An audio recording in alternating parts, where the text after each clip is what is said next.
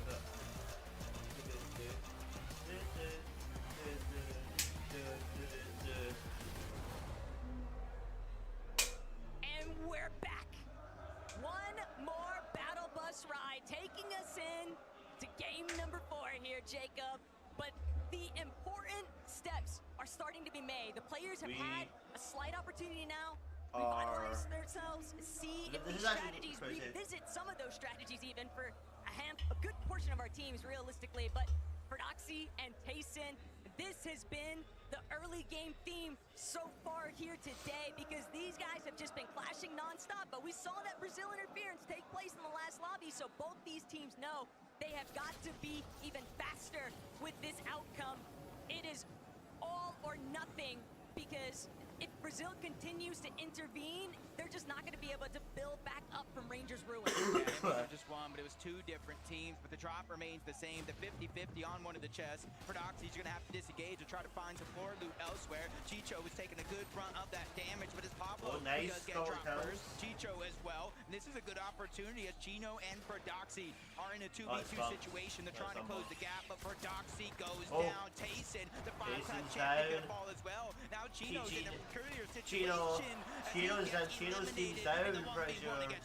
It's a tough break there for Doxy's team, but hey, Triss, what a come up. Chicho and Tayson are both very likely going to be revived, but they gotta be very quick because still other action across the map.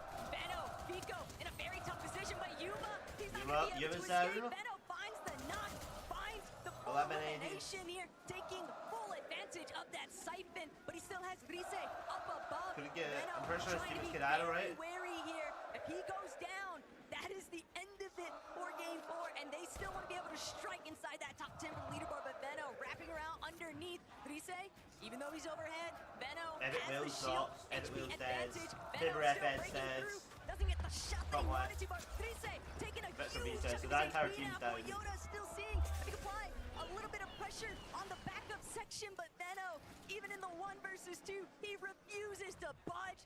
That is aura.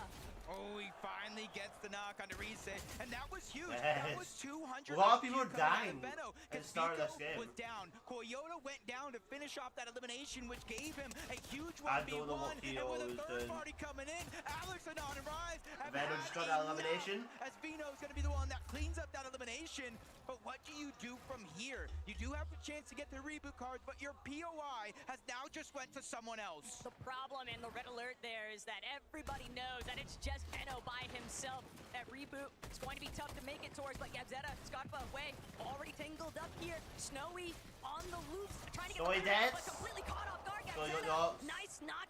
Transitioning into the elimination here, Way, Scarpa, Gabzetta. They're now in the driver's seat, and Ryu, Sod, potentially heading for the hills instead. No, they're willing to clash head on. They still don't want to depart. We're getting 4 times the point in that last game, but for Ryu and Sod, they gotta really try to figure out a way to win this fight or get the reboot card and disengage. 80 points, they're on their way up that leaderboard for Way, Scarpa, and Gabzetta. This is almost a must. They've been landing all around the map throughout the earlier games so far. Last one, you saw them lurk up on over to Rangers Ruin, but they just haven't really defined that success. And this is a great opportunity with a mismatch and a numbers advantage to try to pick up these 2 more eliminations. And most important, the loot and the position to build those surge towers. But Way, Scarpa, Gabzetta, they're still not done with this just yet. Sod and Ryu are causing enough of a delay, and if both of these teams aren't careful, a third party could definitely enter the mix. They've got to find these quicker eliminations here. Sod, though, having a very tough I time. The trio definitely, count's running so I incredibly think low. Nobody's really had a chance that to Queasy's recuperate team anything is just probably yet going to on the win way. this year's Scarpa gets better. FCS. Now approaching from a separate angle. Saw Probably. it completely pinpoint isolated. He Anyway, can't get the just give backup me he needs. this year's Where's FCS he spec out, because I continuing to really close want it. in here? Scouting out. Okay, Sod overhead. No, it's just Ryu instead. Sod taken out.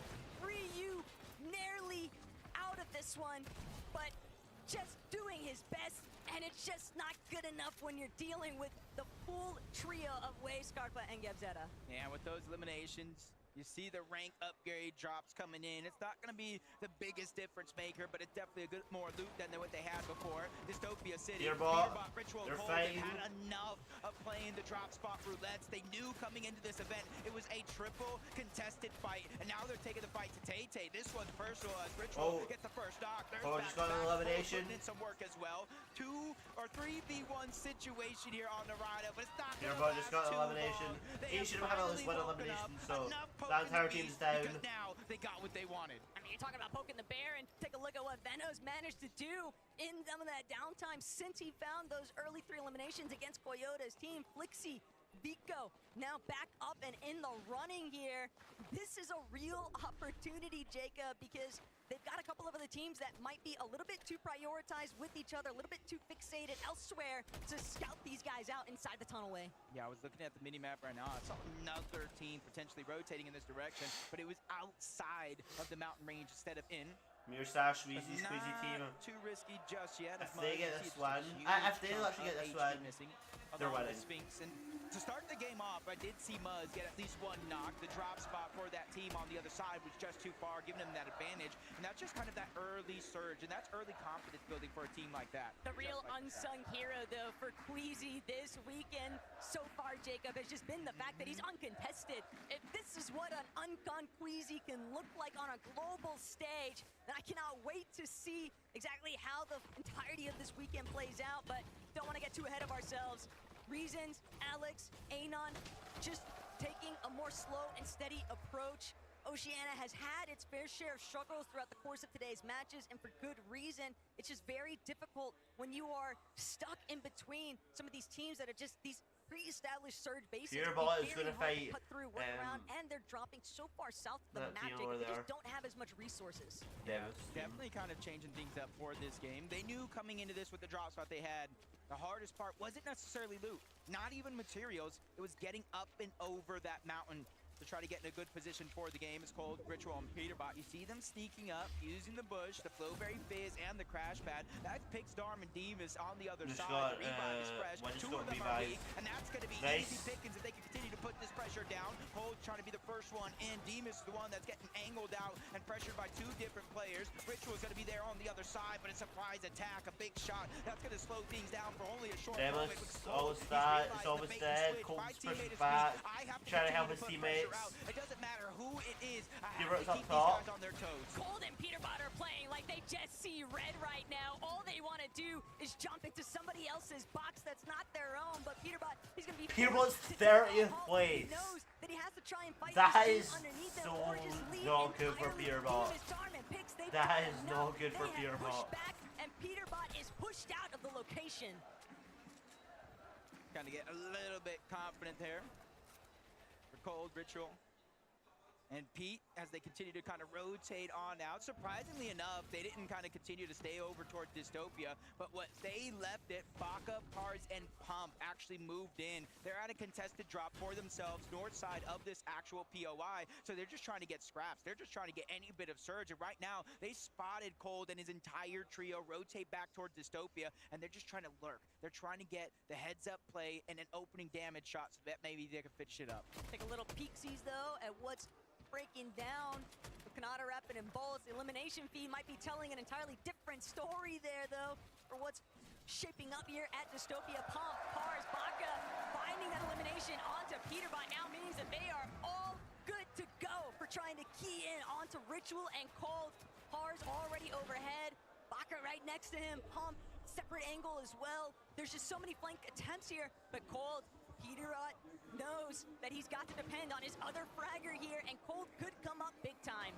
Hey, before Peterbot went on this huge tear for the scene, it was Cold everyone was worried about. And I remember back at the Invitational 1v2 to get his teammate back I mean, there is into still the that game much points and try between to get 15th them and that good 30th place. positioning That's that only they 15 had. points Bakapars and Pump. between I them. do like this right now. They're kind of testing the outskirts. They're not taking that big risk scenario of moving in towards these buildings. They know they're lurking around. They know with the double pump, 2v1 situation, they can easily try to catch any bit of this damage. So for Cold and Ritual, they just got to continue to play sneaky. One has a med kit. So Taco, this is not the last we've seen of them. Yeah, but the problem still remains, Jacob. They're going to have to deal with Baka, Pars, and Pump, who are very likely, they look as if they're keen, set on setting up to prevent Cold and Ritual from actually leaving Dystopia. And if Cold and Ritual attempt to make a reboot inside of Dystopia, they are going to be immediately pounced Yeah, Pure upon Bot by sound. Baka, Pars, and Pump. They have so many medkits. Your They stash can does afford at to stick 98 around these points. early zone ticks. And you can see in Huge the top difference. five, So obviously basically Queasy's 300 team points if we round it so up. far ahead, but Huge only difference for 133 points to get to the top 176. five. 1 That's a point whole 200 behind points is gonna between be them. Yamzo, Clicks, and Higgs, who Or at least obviously 100 been playing anyway. decently well, but they just haven't caught that stride, that momentum shift that we know a team like this can have, especially with Clicks and Higgs from Xset. They're kind of the fraggers, the duo from this team. And then you got Yamzo, the IGL, the mastermind of this squad. And I think as soon as they start to feel that confidence, it's going to be a huge momentum shift. But you know what? You gotta give Clicks, Higgs, and Yamzo their flowers, because most people on socials did not have them anywhere near this spot on the leaderboard. But They they're hold pretty their good. own as Panzer, big shot onto Mansour. That's gonna be a huge opening now, and Yapko seemingly energized Dead by on that. whoever Just that was. following it up. Panzer with a third elimination now onto Belor. They are getting active so early on. Yeah, 6 eliminations. They play against Tinka as his trio off spawn. And it does look like somebody tried to rotate in and potentially steal some loot, but they made them pay rather quickly. Instead, his former teammate, Cammy, Hottie, and iDrop over from that Shining Span bridge. They're trying to focus on getting as much Storm Surge as possible, which is why you see them so deep so far into the zone. But with every team rotating on out, they're going to use that as their cue to make their rotation as well, and just kind of minimizes a little bit of Mr. risk Savage, the Chap, team and they will Res actually on run into and the moving danger out they'll face. from the black Check it back market. in now, though, with Chap, Mr. Savage, and Reason. These guys have I would really say just bring been back the sticking bunkers from to Chapter their 5 own season game plan, 2.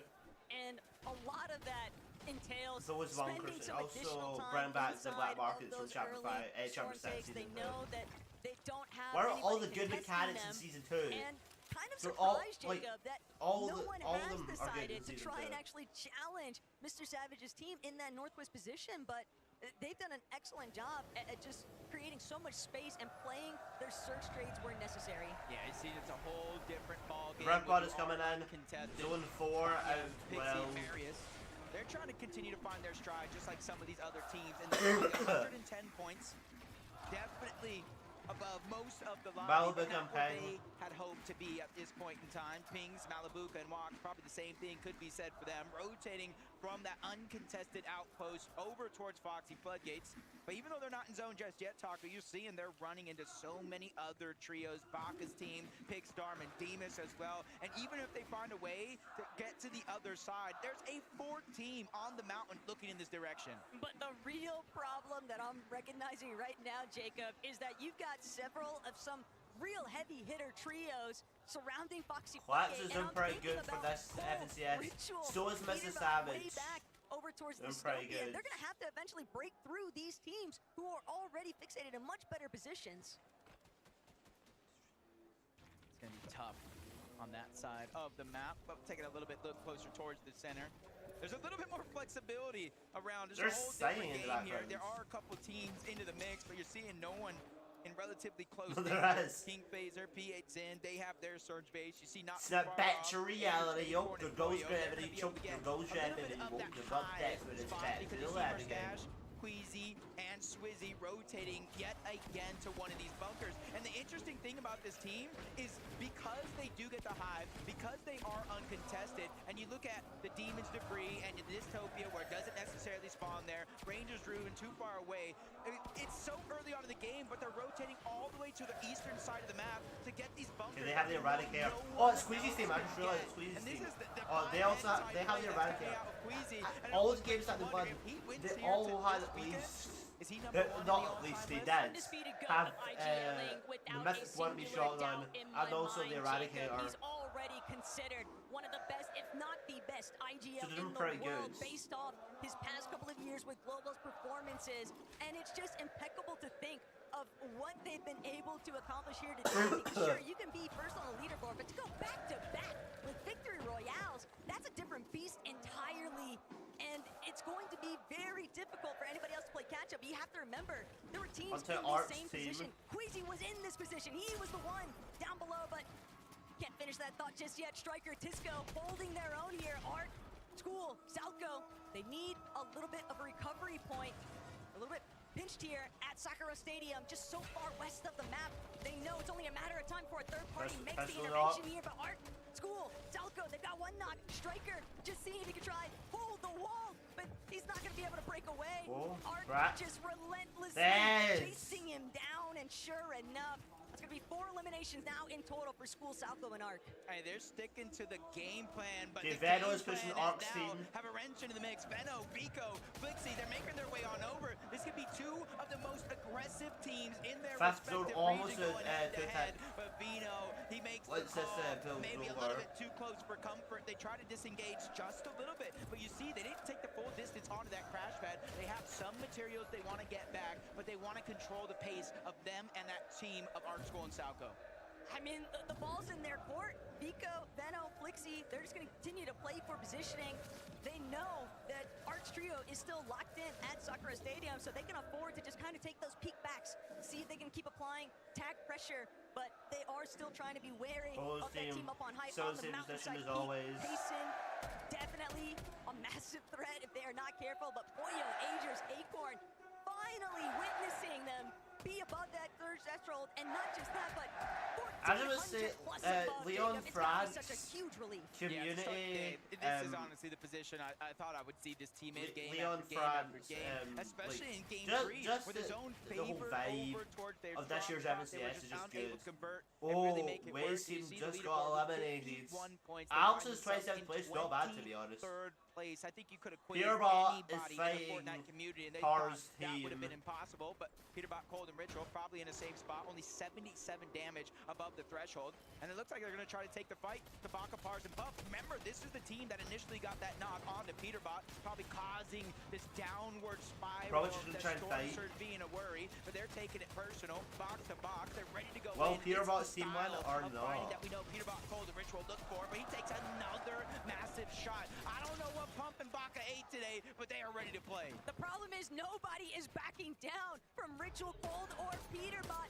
Baka, Pars, and Pump have them fully squeezed inside Today, one this of tiny little crevice, and if that wasn't bad enough, they're Pars' also having to deal team. with a third But they're gonna keep on fighting. They're not gonna back down. They're not gonna Ritual, get out. Peterbot, they're They're doing not gonna give up on everything this they either. can to try and buy themselves a little bit more time, but They're they gonna know try to fight. the clock is working against them. They're only just short of 200 above Peterbot's that not damage gonna threshold, get any good but they shots. need more, This and is they not the need best builds. Peterbot's They don't have any performed. materials. It's all on Cold.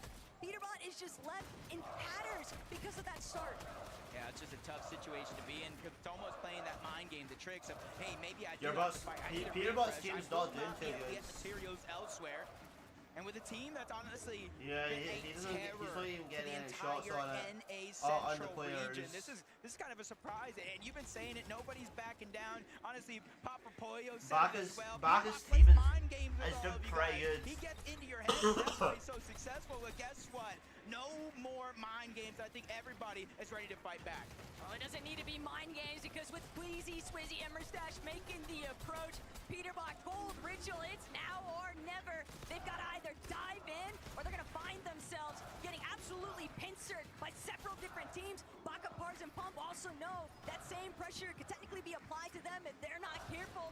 Seems like they might just want to break They're away not doing here. too good. There's like They're 50 forced teams, They don't third actually party know in the them. position. Oh, Peterbot just got cracked Baka for the 7th time. Shields. Ritual Now trying to he fight needs to Baka. potentially try and press forward, but with Cold just steadily applying. Peterbot trying to pressure, push. He's making it very difficult, but the builds are running so low. Baka, Pars, Pump. Pars is down though. It's just Baka and Pump now left to try and recover the situation. What looks so Baka's trying to get elimination. Cold cracked on trying to shut Cold. down, but Cold needs too much damage. He has to pull back. He's got to wait for Ritual Ritual and Peterbot provide, alleviate that pressure, but Peterbot, Ritual, now Need to try to find the team. dive forward. They need more surge. They have Storm Surge. Oh no, from bad to worse. Baka Oh, on the other side. one eliminated on Colds. Back eliminated Colds. Peterbot seems down, I think. They took down Peter. They took Yeah. down Cold. And they took down Ritual. Everybody's cheering for Peterbot, so Peterbot's not doing so good. Just won the hearts of the crowd here in Lyon. And not only that, Jacob, but they just continue to make it feel impossible. Black's still alive, Queasy's still alive. Yamzo, Higgs, on the Your other stash. end of that note, they're Your still trying to stash. see if they can leapfrog their way Your into stash. that top 5 position from the leaderboard. How many times have we seen strong performances convert to a big jump in placement? I But did not Swizzy, know that was Verstash, supposed to Queasy, mean, but I as have long no as they idea. stay tried and true to their strategy, I mean, if it ain't broke, don't fix it. Yeah, and they got such a good spot. Still good match, 135 mats for your stash. Not sure about Queasy and Swizzy. Both have 0 eliminations, but that is not bad. So many different elevations that if it pulls They do not have all the way to height, the east but or even towards the north and then back they usually start going for height right about now, but coaster of emotions. And Venno, Flixie, and Vico throughout the day has been going through just that. 269 below the damage threshold. Even with Vino hitting a nice shot, it's not going to really change what they're facing right now. And that's why you see them scrambling, looking all around, trying to get information, figure out where they need to put their focus at. They're likely going to have to drop to ultimate low and maybe try to play a pre-edit off of a back tarp. That would maybe be their best opportunity to find some big damage. Still, other teams are absolutely feasting here, and Venno's not going to get the chance. I just heard somebody yawn. Their backyard, essentially, and Foxy Floodgate now really heating up a Vico. He's not going to allow it. You take down one of my teammates. I'm going to take you with them. Braids having to play for the revive visuals. Flexi just got elimination And on Flixie, Vico. This is a dynamic Vedo's duo, dead. Jacob. They could really make it work. Yeah, they've kind of put an all-or-nothing situation going. Kirada at 2nd place, Kirada is dead. Got some points. They have Kirada's dead, so they're going to get a lot more eliminations.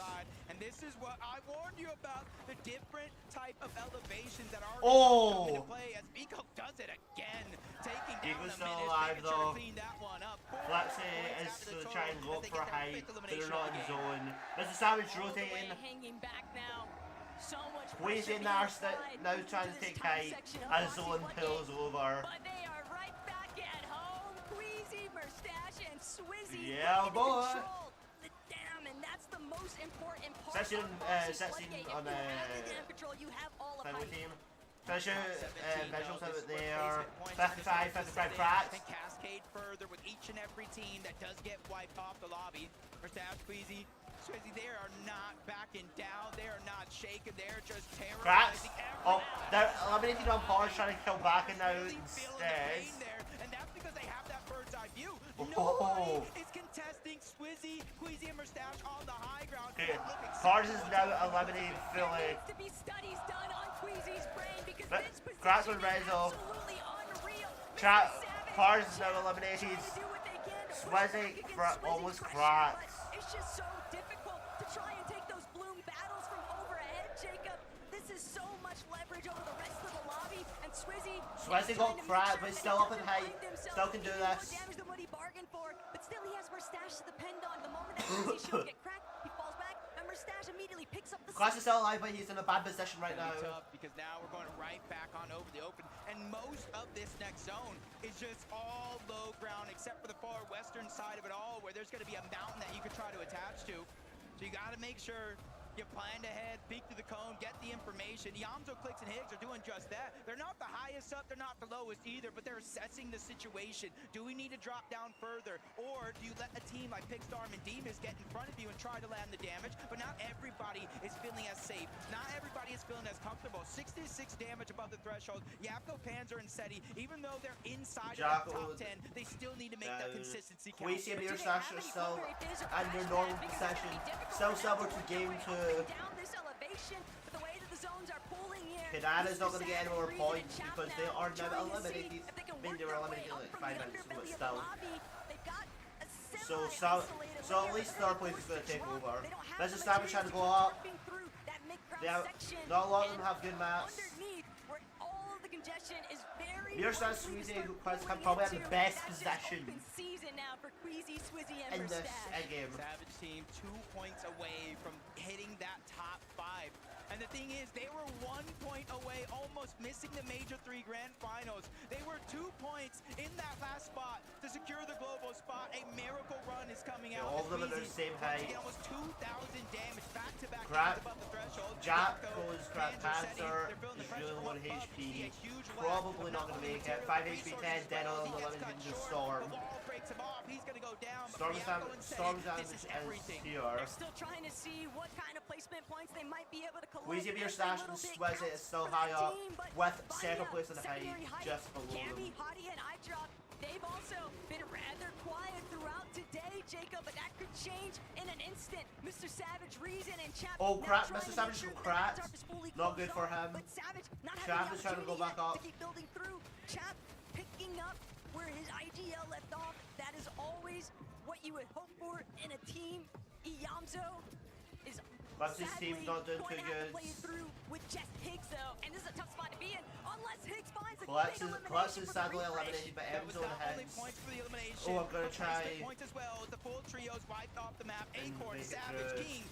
Oh, Imzo's dead. Imzo's dead to Storm. So is entire Clutch's team. Marius is the one who took down Poyo. Him and Banya are feeling the pain as well because they have to do it without Pixie. But they've at least got frontside low control, and that's going to have to be enough. Marcus is almost eliminated. He's at 150 HP, 50 that win. Mirstash is 20 HP. Swizzy still taking on height. Substantially healthier too. I feel like I've seen this episode of Fortnite before. Game 2, game 3. Here we go. It's looking like it could be possible for game 4.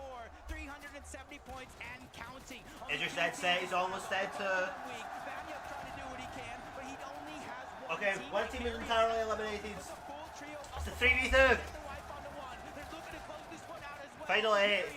Oh, Swizzy got cracks. Oh, one down. Your son is 1 HP. Swizzy cracked one. Let's go. Mirstash. Nah. 3 games. 3 games out of 4. 1. That's crazy. That. What? 3 games. 3 games won. Right now, and they deserve all of the credit. But Frankie, let me know what they have to say. Nah, that's crazy.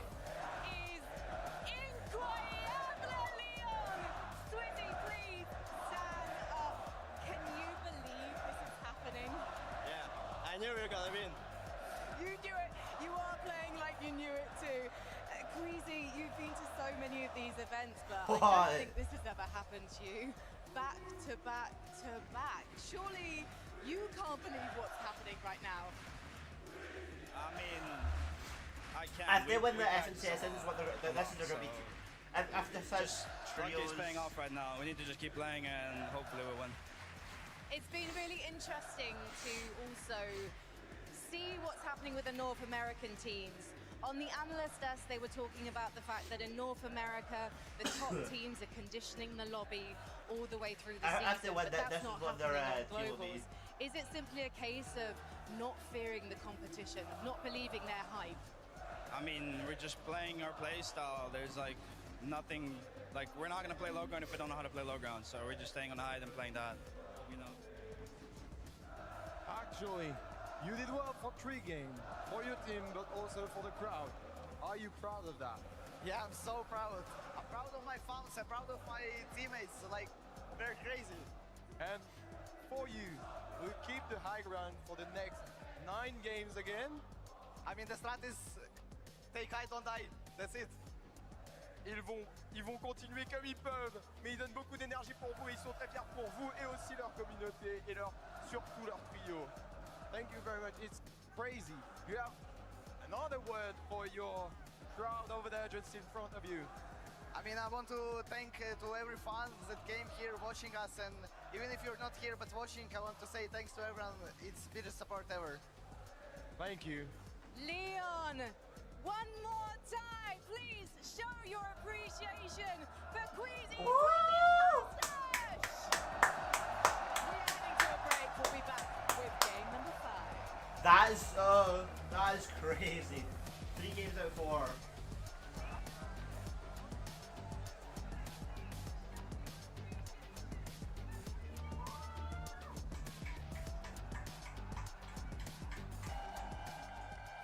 Okay. Woo! That is crazy. That is really crazy. Queasy has won. Queasy's trio has won so far 3 out of the 4 matches. That's insane. And Peter Bot's in like 30th place, which is sad. But yeah.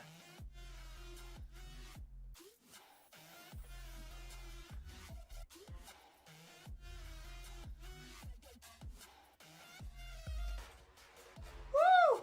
This is the best FNCS ever. Actually, do you know what I'm gonna do? I'm gonna create a brand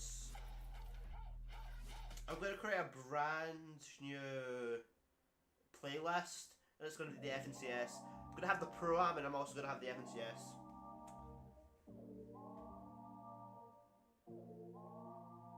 Do you get scared? Or do you feel lost? Oh no, never mind. I've been there before, but you made it through the storm again. You did it on your own again. Goosebumps in your skin. Do you feel what I feel? I'm waiting on you to notice that you got what you wanted. We don't got time to cry right now. Only got time to focus. 2 hits on a wait list. I was armed and dangerous. Take a shot, leave them faceless. I was armed and dangerous. On a whole different level. I can see why they hate it. I was armed and dangerous. I was armed and dangerous. You should have known.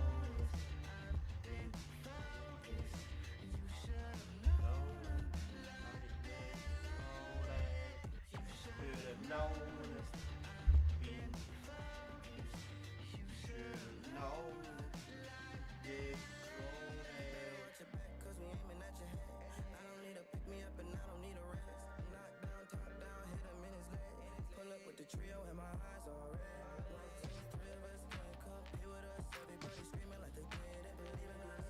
Believe in us, believe in us, believe in us. 2 hits on a wait list. I was armed and dangerous. Take a shot, leave them faceless. I was armed and dangerous. On a whole different level. Almost 5 hours is crazy. I was armed and dangerous. Armed and dangerous. Should know it. I think okay. Should know.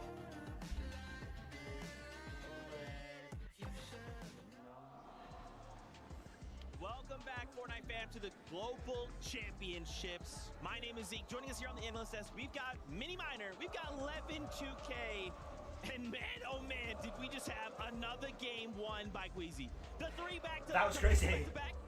That was really crazy. You know what's happening right now? What's happening? Okay, game 5 in 6 minutes. 3 games remaining before day 1 ends. And won 3 games in a row. He won 6 out of 12. Oh! He went on to win the next 2 games after that. He won 5 games in a row back in Chapter 4, Season 2 when he was playing with Venno. These guys don't look like they're slowing down anytime sooner. I'll eat you, savior. I'll eat you, savior. Queasy, thank you, but we might finally get one. Oh my goodness.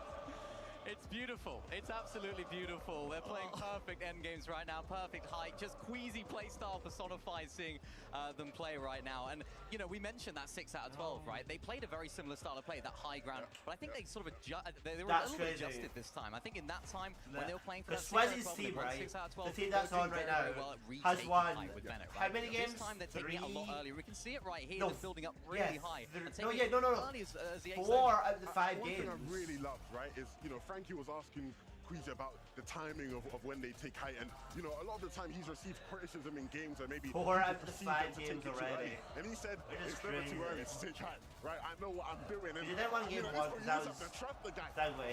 My mind is blown. 3 wins back to back on land. Wow. Like, I don't think Or people 3 are wins. really clocking how insane this is right now. This feels almost like a major tournament, right? Feels like I'm going Maybe back. 3 wins. But then 3 or 4 remind wins. I don't yourself, know. This is a That's global crazy. championship stage. These are some of the best trios from around the world. And he's making this look like it's just a normal, everyday game for him. I mean, they're taking it early, but the way that they actually hold on to it is so good. When there's people crash panning up onto height, they don't panic. A lot of teams that are new to height maybe don't play it so well. They will 3 panic. They'll veteran struggle. They royales. won't deal with it as well. And you can see it right here. Vanya tried to take it right there at the end to try and take over the game, but they were calm. They were cool. They were collected. You even saw it in the interview there at the end. Queasy's just won 3 games out of 4 on land, and he's like, yeah, we're just going to keep trying to play our game. Like, he's so chill. I don't know how he's doing it. We saw Canada jumping around after the first game. I like that from the IGL, though. It's what you need. Look at the numbers here, man. Wow. Before this game, I'd be curious to see what the updated stats are, but I was looking at the numbers before this game. Swizzy was leading damage, right? He had about 6,600 damage. The next person, second place, had like 3,000. Wow. Right? So he was already leading damage by double the second place. I can only imagine now it's even more. It might be triple at this point. These guys are going crazy. They're playing the best Fortnite of their lives at the perfect time. It's so crazy to just think about, like, how this team is Okay, looking Epic to attack Games any knows- problem and, that is coming Epic up. Games is And I gotta now say, testing this last the game, Seven Endgame, was Seasons actually mini kind of season. crazy, The right? season after It's like this. M8 versus M8, and you kind of don't know who to root for in that situation. M8's just like, ah! You know? But to see Vanya make it to this end game and kind of fight it out here in the final few moments of the game, props to both sides. And still, right, maybe they didn't get the victory out, but they still place second. That's so much in terms of placement points. Yeah, These guys are unbelievable, right? But these guys are doing a great job of staying in this competition, fighting in this competition. You know, early on, maybe a bit more quieter, but they're starting to show us their prowess. I think the great thing about them as well is that we've seen them at times this year struggle when they try to go for height, and it doesn't work out for them. In this game, you know, they tried to take it, didn't work out, but they still make a good game out of it. Yeah, and that's absolutely crucial. It's Marius, it's the fraggers that are doing a very good job. Of course, Pixie went down a little bit earlier here, so Vanya had to do a really good job, but I'm really impressed with how Marius is handling the pressure right here. Of course, there's been a lot of eyes on him over the last couple of years. Is he this sort of big fragger that everyone knows him for? Yes, proving it on the big stage. And this is, of course, a big moment for him being on LAN as well. So lots of questions going into this. They're answering it so far. The problem is, Queasy's just doing so well that they're struggling to catch up, but it's a really nice game, so they're moving up in the stand.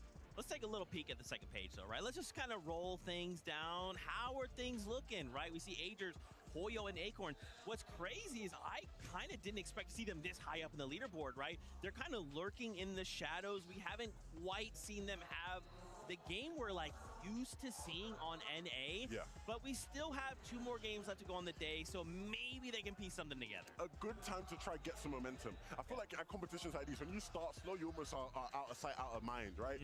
These guys now, if they can sort of creep their way back in towards that sort of top 8 range going into tomorrow, they're still going to be maybe not a good shot for contention if Queasy keeps playing like this, but they're still going to end up, you know, put themselves in a position to end up way up there in the leaderboard by the end of game 12. Yeah, they have the firepower, right? We talked so much about their drop spot at the beginning of the show, how powerful that really is. Of course, the team as a whole, the way that they can By the play, way, we know how well they can he play had the games 11 as well. So points it takes just in 1 or 3 2 matches. things to go their way. We all know about how That's good Hoyo is sad. those endgame clutch situations as well. And I think maybe a little bit of the pressure aspect was coming into it, you know, walking out in front of this massive crowd, chanting your names.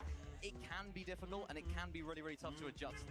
And I'm telling Here you, we man, go. well, 1 minute and 33 You heard that bus horn. It is time to get back into game with only 2 games left to go. 2 games left to go for day 1. Day Here we number go. 2. It is time for game number 5 on the day right now.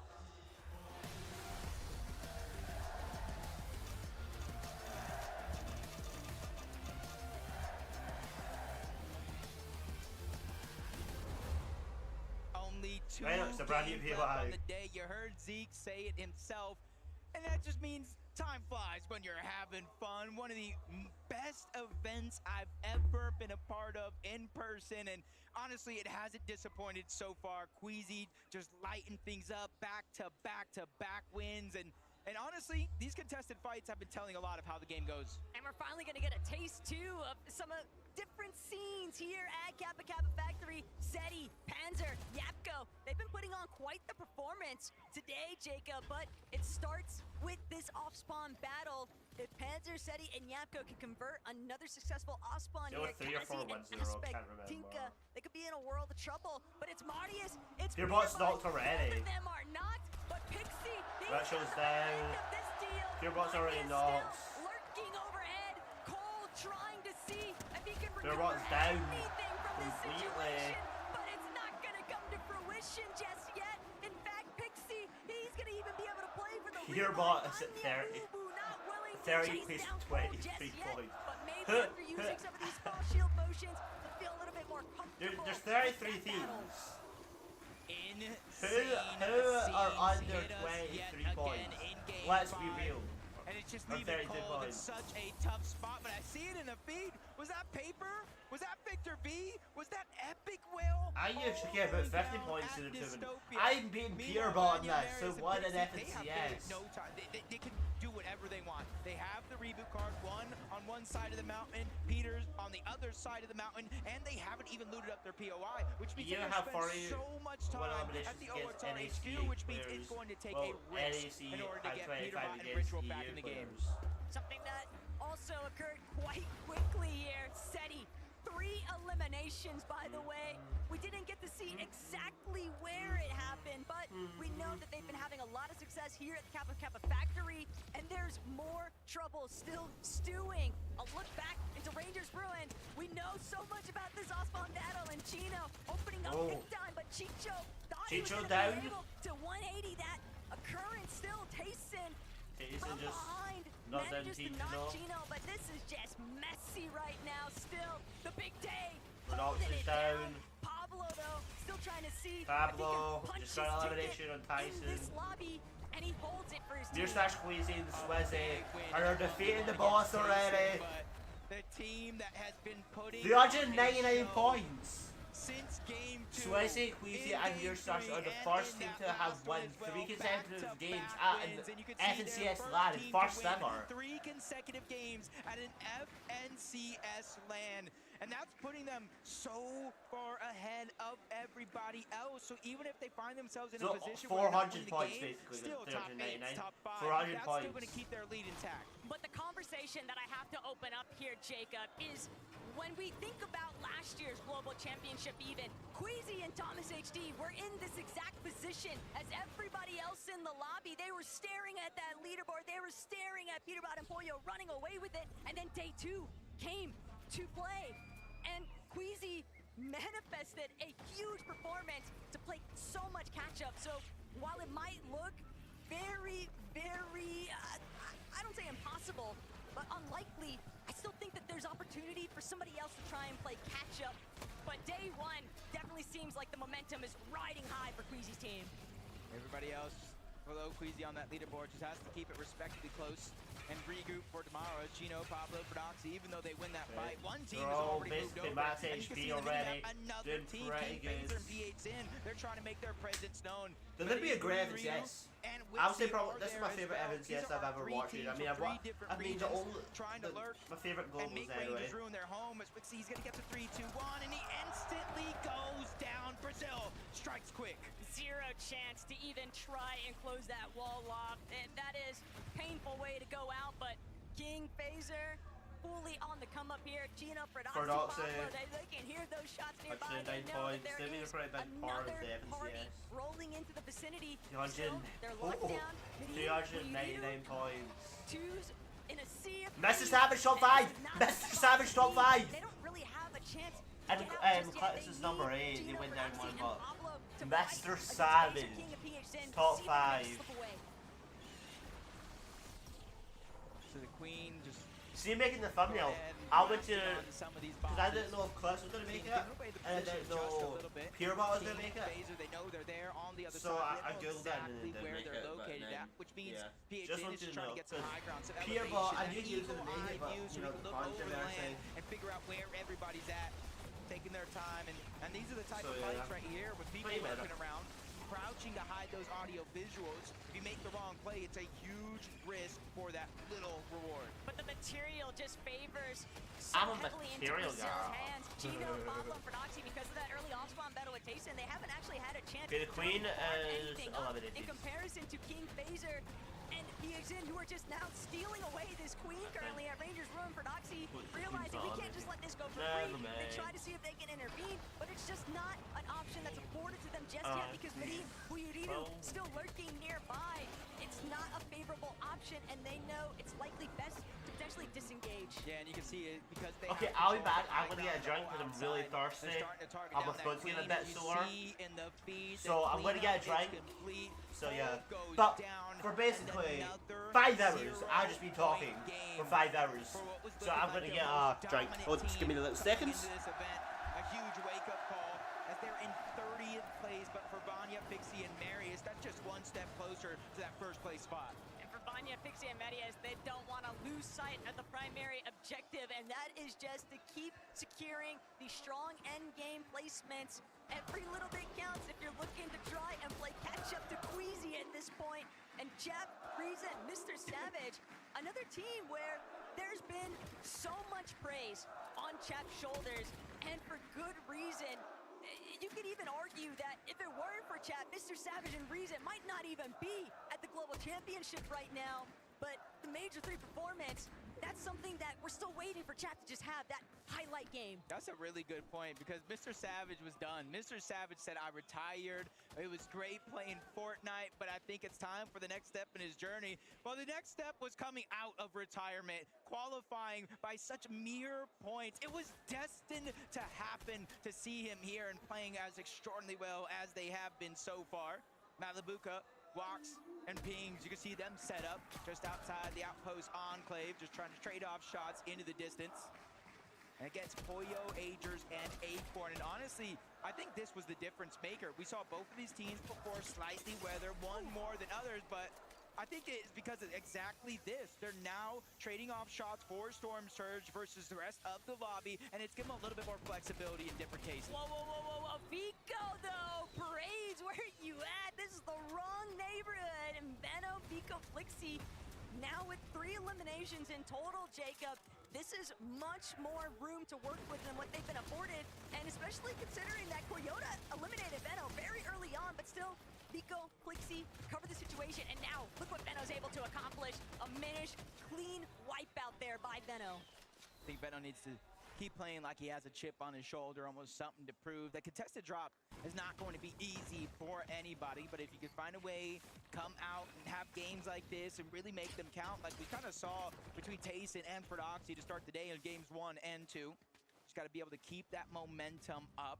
Phaser, King, PHN rotating around. I thought I saw, yes, I was about to say, I thought I saw somebody moving on over towards that bunker, and it is going to be our team from Brazil, King, Phaser, and PHN. That means that play they made to rotate on over to Rangers Ruin, not only third party and get the eliminations, but eventually take down the Queen, works out perfectly. Every single Globals, there's always that one surprise pop-out wild card from the international scene, and I think... Hello, everybody. I'm back. King, Phaser, and PHN have definitely taken that position in representing what these teams global presence are able to provide. And this is looking like a very sound setup. They've done a great job at essentially infiltrating that Rangers Ruin third-party action.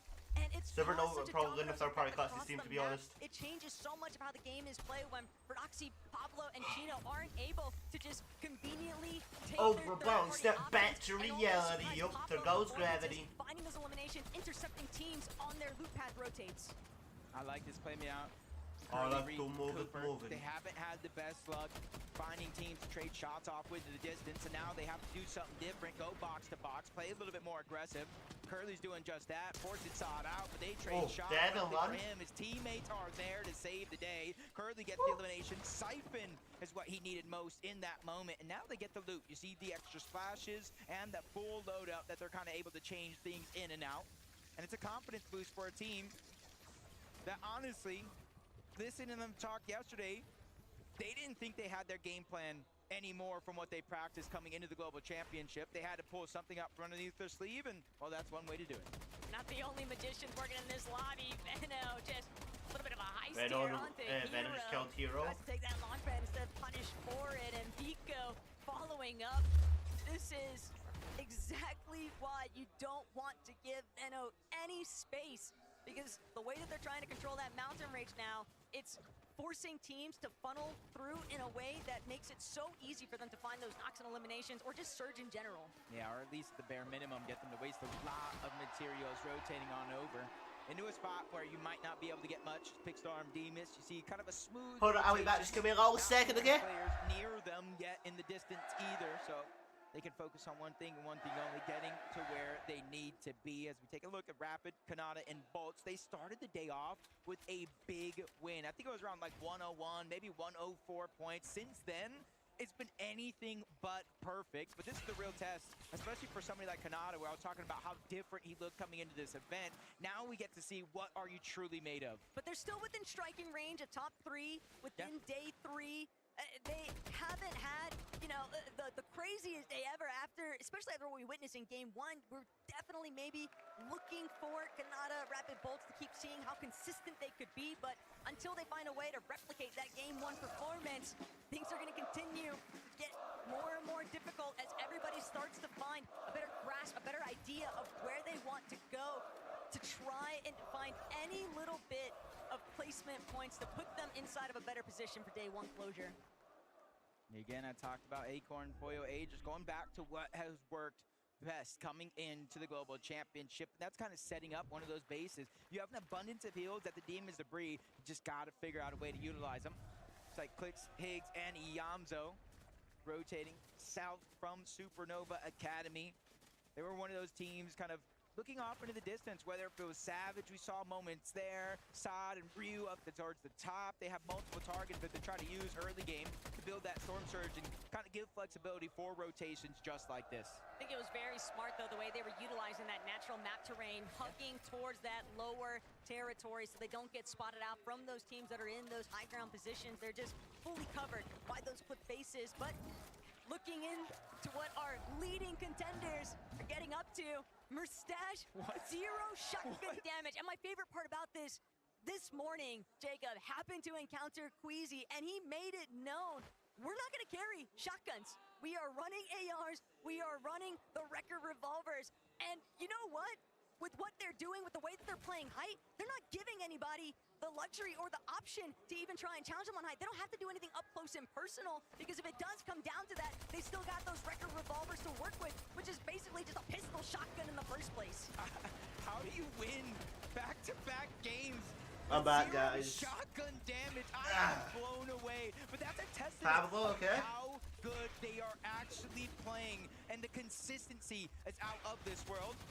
They jump on over Kadu, Striker, and Tisco. They were so close. They had the high ground in some of our previous games, but now they need to fight. It's whoever has off Pablo and Chino, they're the ones on the other side. They're the ones that are putting down that But, pressure, not really backing down. Your Sash still alive or no? Triple weapon loadout for multiple of these players as well. They're ready to fight, and they're ready to fight big. But Chino and Pablo, they're really looking like they're I want to know if Mirror Stash is still alive. in this lobby. They love just getting so fraggy with it.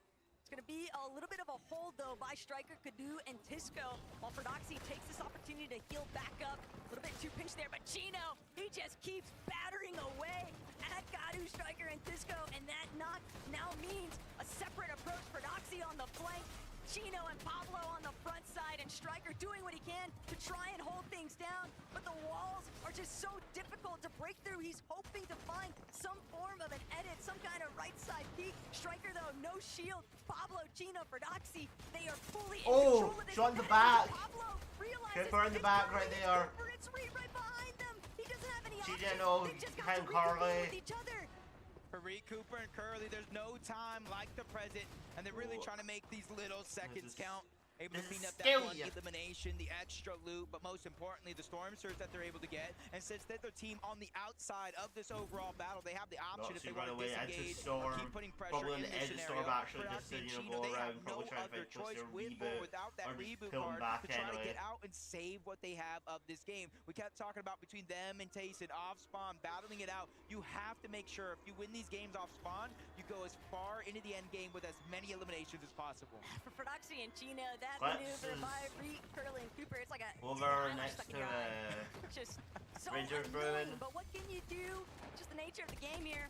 All the while, Clicks, Higgs, I don't know if this is on purpose or not, but I could not. Snowy, Sod, and There's Ryu, not, and they've got them on the ropes right now, but I Ryu's think, still looking to fight back. the guy's All dead. these international teams, they have not backed down even once throughout today's matches, First Wiz is Jacob, dead. and they are coming with some big Queasy's team is firepower, dead. but he Oh, also, 8th place for he's got to Flex. control the present right now, though, and with Clicks and Higgs right next to him, they need to find these eliminations. All of the surge would just be so impactful.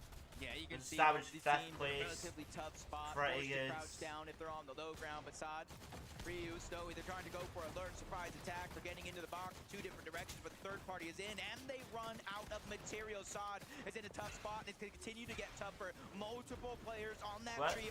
This game Clutch is going pretty good. So finally dropping down. He's bringing Snowy the sun to a says- snowy day. That's exactly what they needed. This is so much room to Almost, work with Rue's now. almost eliminated one for the push. Then on Rue. Finally, Ryu's gonna be eliminated, folded over. Almost 1900 damage above on that surge threshold, Jacob. Perfect placement for these guys to be now. Can they convert it to the end No, they're game still win alive. that they've been seeking all day long? And there they are in See, the just like that with those eliminations. Wait, they Clutch is move up 5th into a place? top 5 spot Clutch is on 5th. the leaderboard. One more elimination away from top 4. One more elimination away from that. From a top 3 at the global championship. Savage, This just is only rebooted. game number 5, though. There's going to be 7 more games. 1 more today, 6 more tomorrow. Savage before we sixth crown place. our best in the world. Pretty at good. the Fortnite I really Global want both of them Championship. And this to be this at could least one of second or them. third. Savage, And Chap, and Reason. I was yeah. talking about Destiny. We just got to figure out if it's theirs. And It looks Mr. promising. Savage, a couple of med kits to boot. Chap, Reason. They've also This got is the guys intense. just in case they need that quick stimulate Mustache. HP 30 shot. But Do they have the Yuma, Eradicator or no? Toyota, a little bit of a hiccup at the starting point. Still managing to try and make it work. Do But they have the Eradicator Jacob, or... all of these teams, Oh. there's like a certain level of paranoia that starts to enter the closer and closer that everyone becomes, especially because we just know the high ground is where nobody has been able to really look towards. And How many yet, people? One more time, 21 people. we're seeing a zone. Well, 21 teams, pull actually. right towards Foxy Floodgate. And I almost have to, I just want to know, where is Queasy at? Because he's got to be close by. If I'm any person in this lobby, but Queasy, of course, I'm saying please pull north. Get away from these mountain ranges. Get away from that dip in Foxy Floodgate. And if you're a team that's realizing what's happening in this game, a very, very similar zone towards last game, you got to start to look at your materials. Do we have enough? If not, how are we going to get it? Some would say maybe a refresh, farming where you can if you're on the slow side of zone, but sometimes things like that aren't always possible. And you can see Pixdarm and Demas in that exact situation. Even though they're 356 above the damage threshold, you're seeing the side that they have to rotate in, Taco, stacked like pancakes. It's just so impressive to think that this is a team, this is their first Mr. win, Savage, playing anything Renzo like is it, but dead. Mr. Savage quite low, so is Cap as well. They're raising Renzo right now. They're both getting shot. They bring him back up into the mix, but they still have such an uphill battle to tackle here because they're so far behind. And look at all The these 5 teams seconds that are well, piled which into the is zone not just good. in front of them. That edge is going to be tough to break into. Yeah, and that's why you see Sphinx in them. Mr. Savage shaking the small thing. Going into thing with Nexus. Teammates going to try and go in. Push the other team, trying to go cut him off. Oh, get shot, get knocked. Chap there with the minigun, also eliminated. Back they go, and a huge boost right there for Muzz, Shadow, and Sphinx because they are relatively Muzz high is getting put up on the map right now. You can see half of the fizz gone, half of the splash is gone, so that was a must. Okay. The relief though for Muzz, Shadow, and Sphinx is that they know with Mr. Savage's team having been wiped, there's nobody behind them. So now they can Lux is push still forward alive. and just control that. Coil is up high, but area will of they the stay zone. Still need to be and wary, hide for a though. long time? Because Mirsash is just below them, And right in under the them. distance. And of course, Swizzy, Queasy, and Mustache steadily starting to scale their way up towards an elevated position. But there's several other teams nearby that have the same intentions. Yeah, if you guys see multiple teams in the distance, you got Thunderbolt striking down, that Storm Surge, even though Swizzy, Queasy, Mustache don't exactly know those teams are below it, they will hear the shields crack. Oh, King's nice. gonna go down, Kings but Poyo got is the knocked, one that eliminated him, potentially King. stealing away those points. And maybe even the loot as it fully gets cleaned up. Swizzy, Queasy, Mustache put the full target down on a PH in. He's just trying to get some of that loot from his fallen comrade. 70 builds from your stash. I'm not sure about the other two Queasy or not. One elimination for your stash. Mustache with another one. But that's actually going to be the first one 109 of this builds from lobby. Swizzy. They've just been collecting so many eliminations throughout today's lobbies, Jacob. It's almost crazy to think that that's their first, but Queasy could be in trouble. Does manage to break away from where Bolts, Rapid, and Kanata are at, but Kanata, you know that he's scheming inside of this middle section. He Bolts has good mats, 122 mats. set up for a Brian on their Doing pretty good. They know there's another team directly underneath them. And it's gonna be Knocked. Soul and Salco. Dead! Watching one more. They need to eliminate Arc to kill, wipe out the team. Dead. Oh, almost dead. Dead. Dead. There we go. One team, the Arc's team is now eliminated. That is a lightning strike if I've ever seen one myself. Bolts taking down all 3 players of the NA West Major 2 champions, Arcsful and Salco. And the thing about Arcsful and Salco, I saw it for just a quick moment, they were below the damage threshold as well. So their aggression, even though they are picking up eliminations, isn't working out as good as they hoped. But it's still a damper for Kanata. Bolts got cracked. Bolts now losing all of his shields. Still, he'll have the opportunity. So 95 has to zones, that's slashes, so they've been pretty really good. going to start impacting where Bolts and Kanata might end up here. Fortunately for them, Zone pulling a little bit away from those mountain faces. Swizzy, Queasy, and Beer Stash are up on high. Swizzy, Gentlemate's going absolutely ballistic in this audience right now. They're all up on high again. Mustache said it. We're just gonna keep winning, and they've got 3 already at the international level, Jacob. A land historic event, and they're still looking to see if they can get more. We are literally watching the Queasy legacy in This is the crazy. Lemon said it himself. The last time Queasy won 3 games in a row, he went on not only to win that major, but win 6 412 of 12 points. games. Something that has never been done on that region of EU ever before and ever again. And this could be that moment in history that you look back at when you talk about how great Queasy actually is. It is all because of this, but there's still Queasy, like, so many Queasy, probably. Queasy, Swizzy, or your stash might be my brand new favorite player.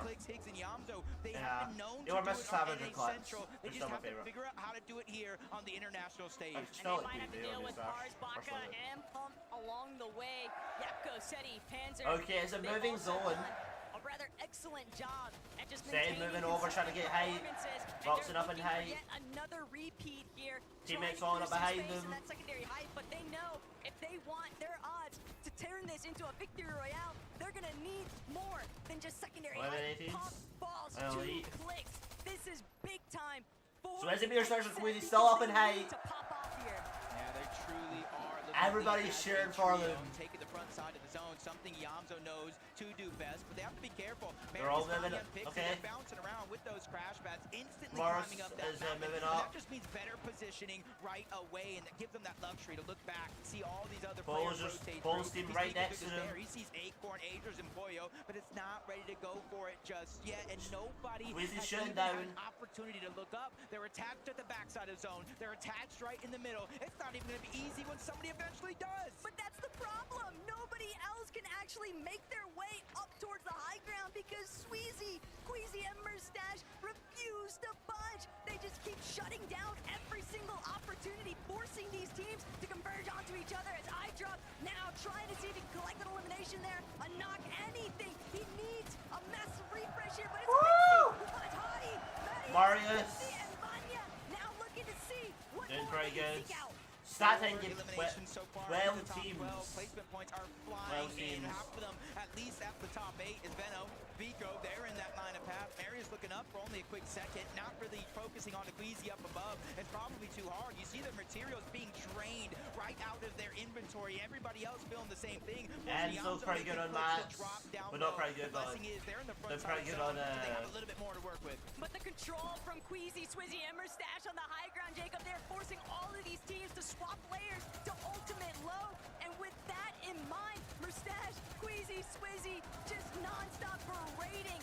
teams are forced. This is crazy. This is the best FNCS globals I've ever watched. Right now by height.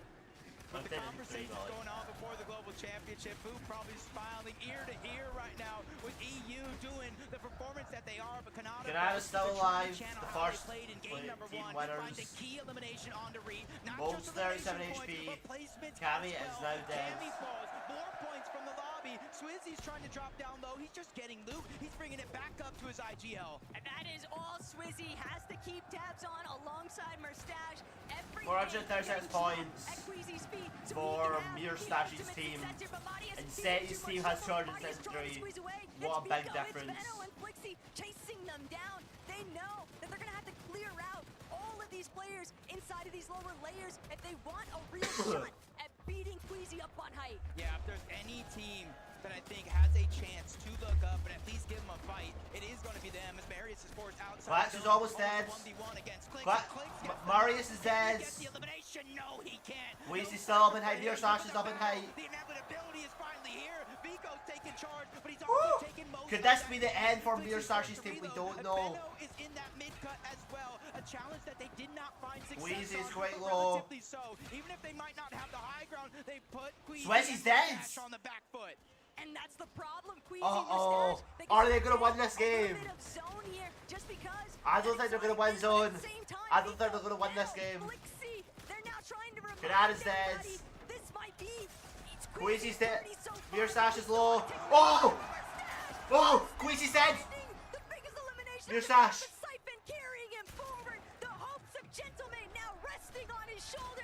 No! No! Veno won. That's crazy. We talked about the 6 of 12. It was final game, guys. We're going on to the final game. Vico and Flixie by his side. They are looking like a terror on the lobby. Frankie, we gotta hear what from them by themselves. We need to hear what you have to say. What done to the leaderboard? What's it like getting a victory royale here on LAN in Leon? It's great. I mean, we died off spawn, we clutched the game. It's really good. Yeah, you clutched the game. I mean, it was quite the competition between you and the leaders of the lobby. Were you aware it was Queasy you were up against? I mean, we knew it was Queasy, but we're just better than them, so we just went up and killed them. I think you might need to get a few more victory royales before you can say that. I do want to come to you, Veno, obviously against an ex-teammate you know really well. Does that make it a bit more satisfying or even a little bit more in your head? You know each other so well.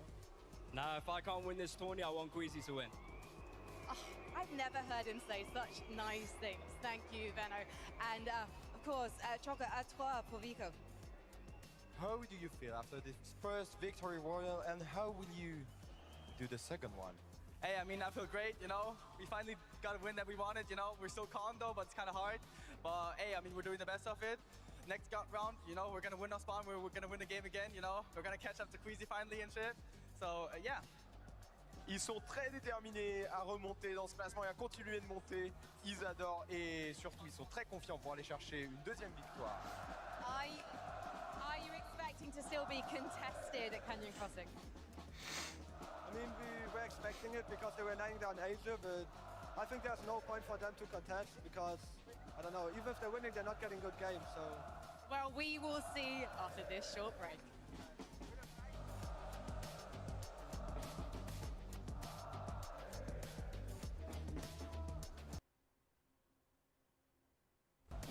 Oh, the audio cut out.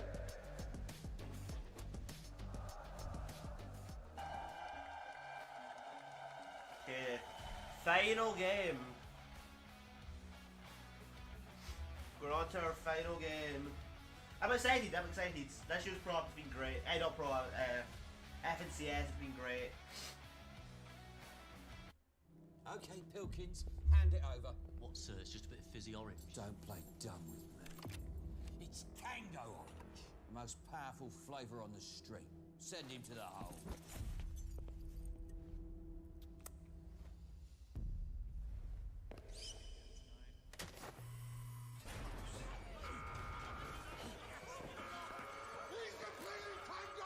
Get back to your cell. felt small. But then I joined the Navy and everything changed.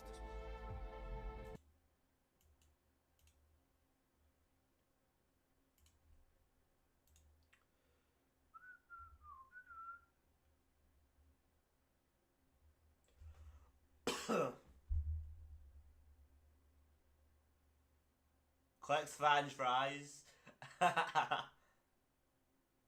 his email, by the way, if you didn't know. Don't play dumb with me. It's Tango Orange, the most powerful flavour on the street. Send him to the hole.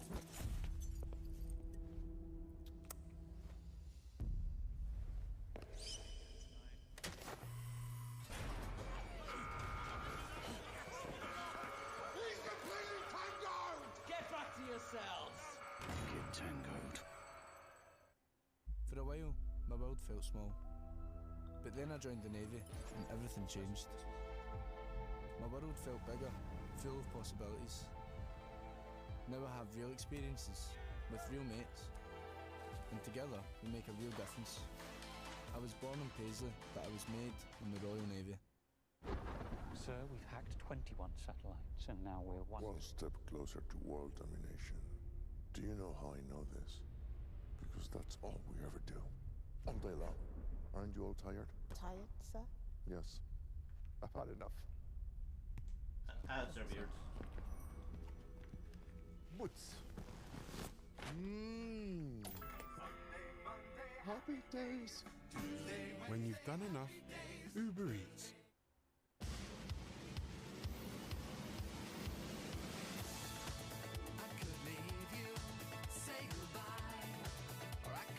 You need broadband that can keep up with your play. More gamers are choosing EE Broadband. Switch to the UK's fastest growing broadband provider.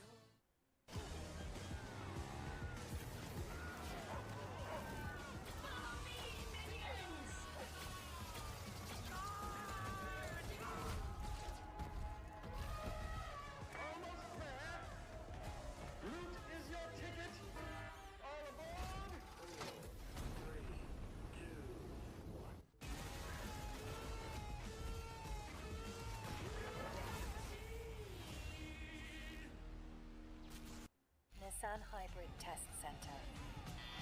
Hybrid efficiency test. Hybrid reinvented. Nissan Qashqai with new e-power. Defy ordinary.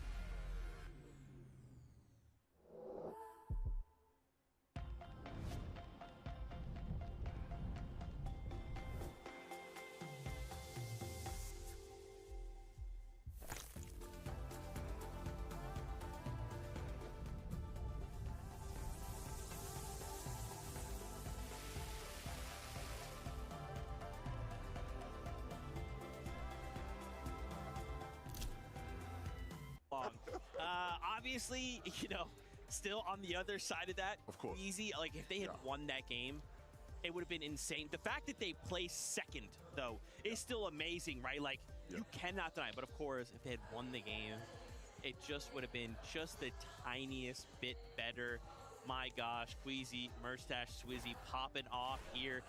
461 points, if I remember correctly. These guys are on fire, Mini. Yeah. I don't know how we stop them.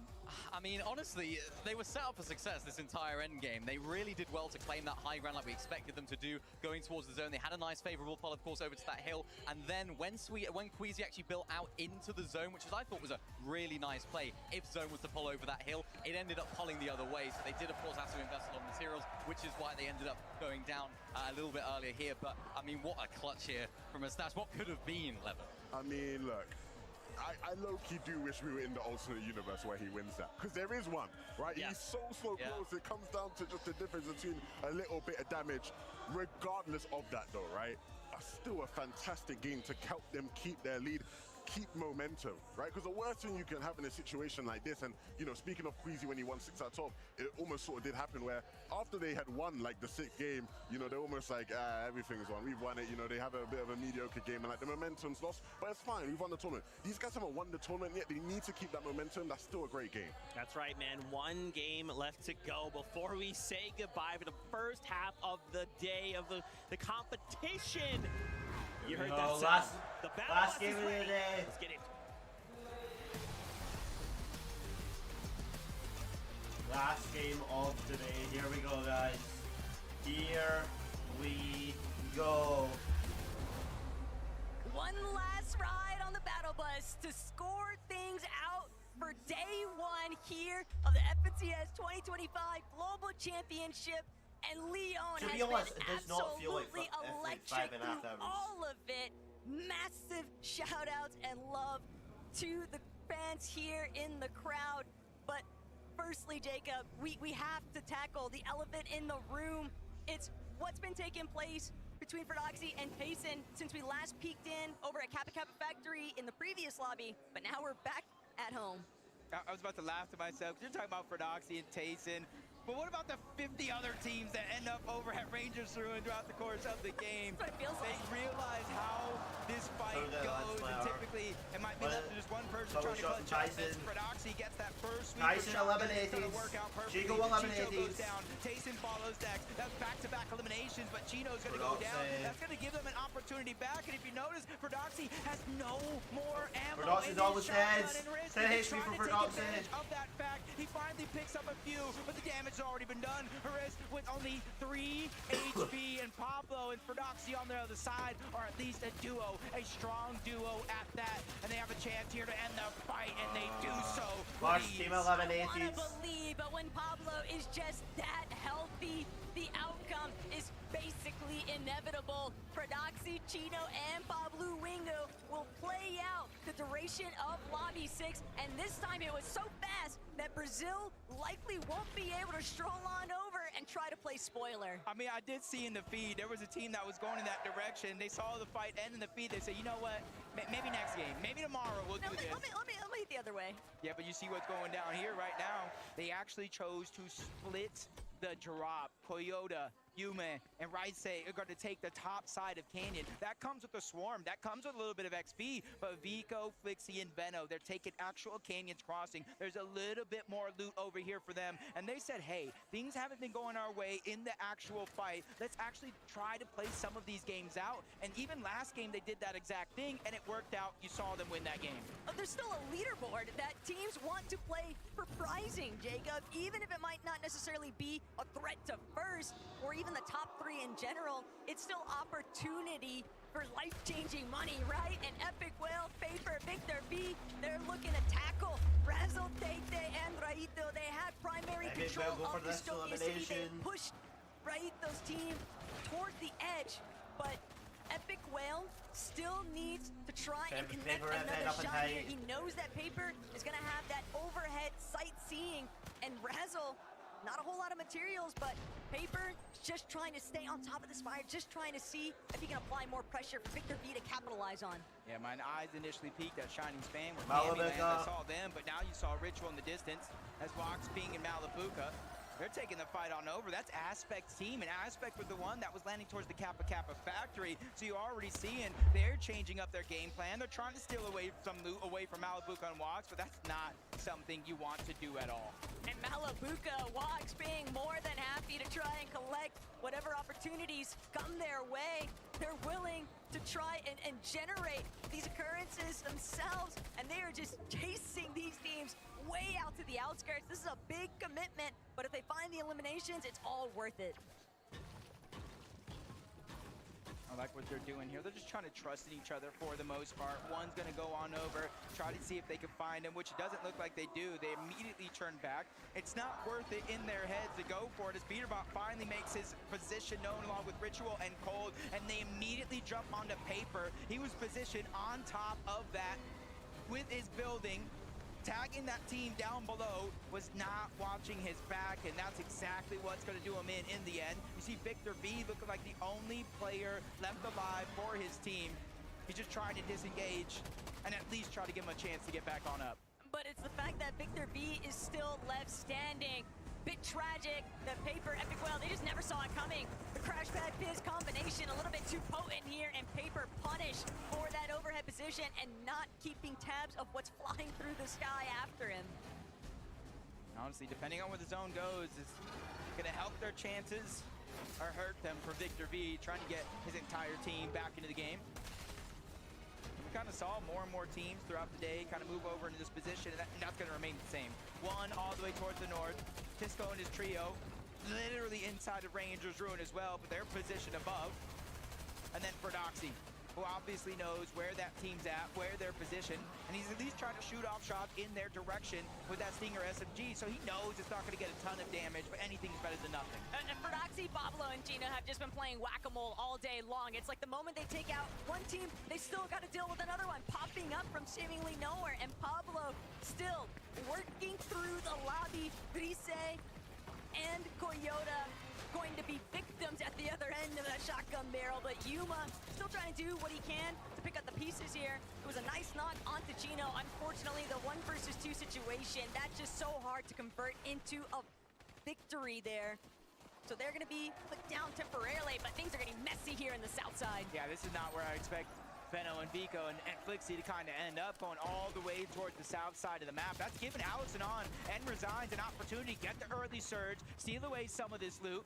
And you can see what Veno, he has really no other choice. He knows the full team is all around, and a third party closed off into the distance.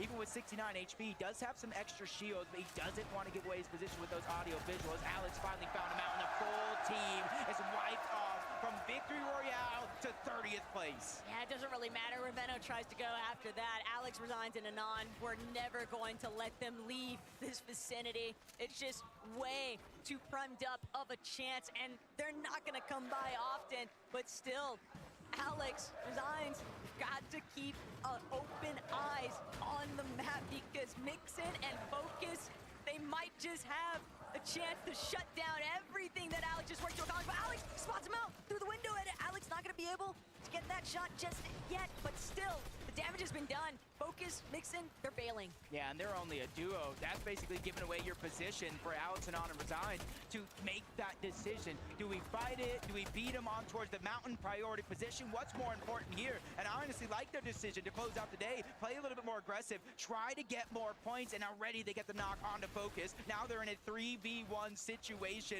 and they already spot and mix it on the other side. He tries to go for the 1v1, the 50-50, and it's so quick. Alex, Resign, and Anand, they get their 4th elimination of the game. And look, the leaderboard might be telling one story, but the real narrative is that Oshi's got some real fighting power with Alex, Resigns, and Anand. And it's unfortunate that they just haven't had anybody to really get their surge in, so it's just been so difficult for them to actually traverse every single one of their rotates, if they even make it off of their initial drop in the first place.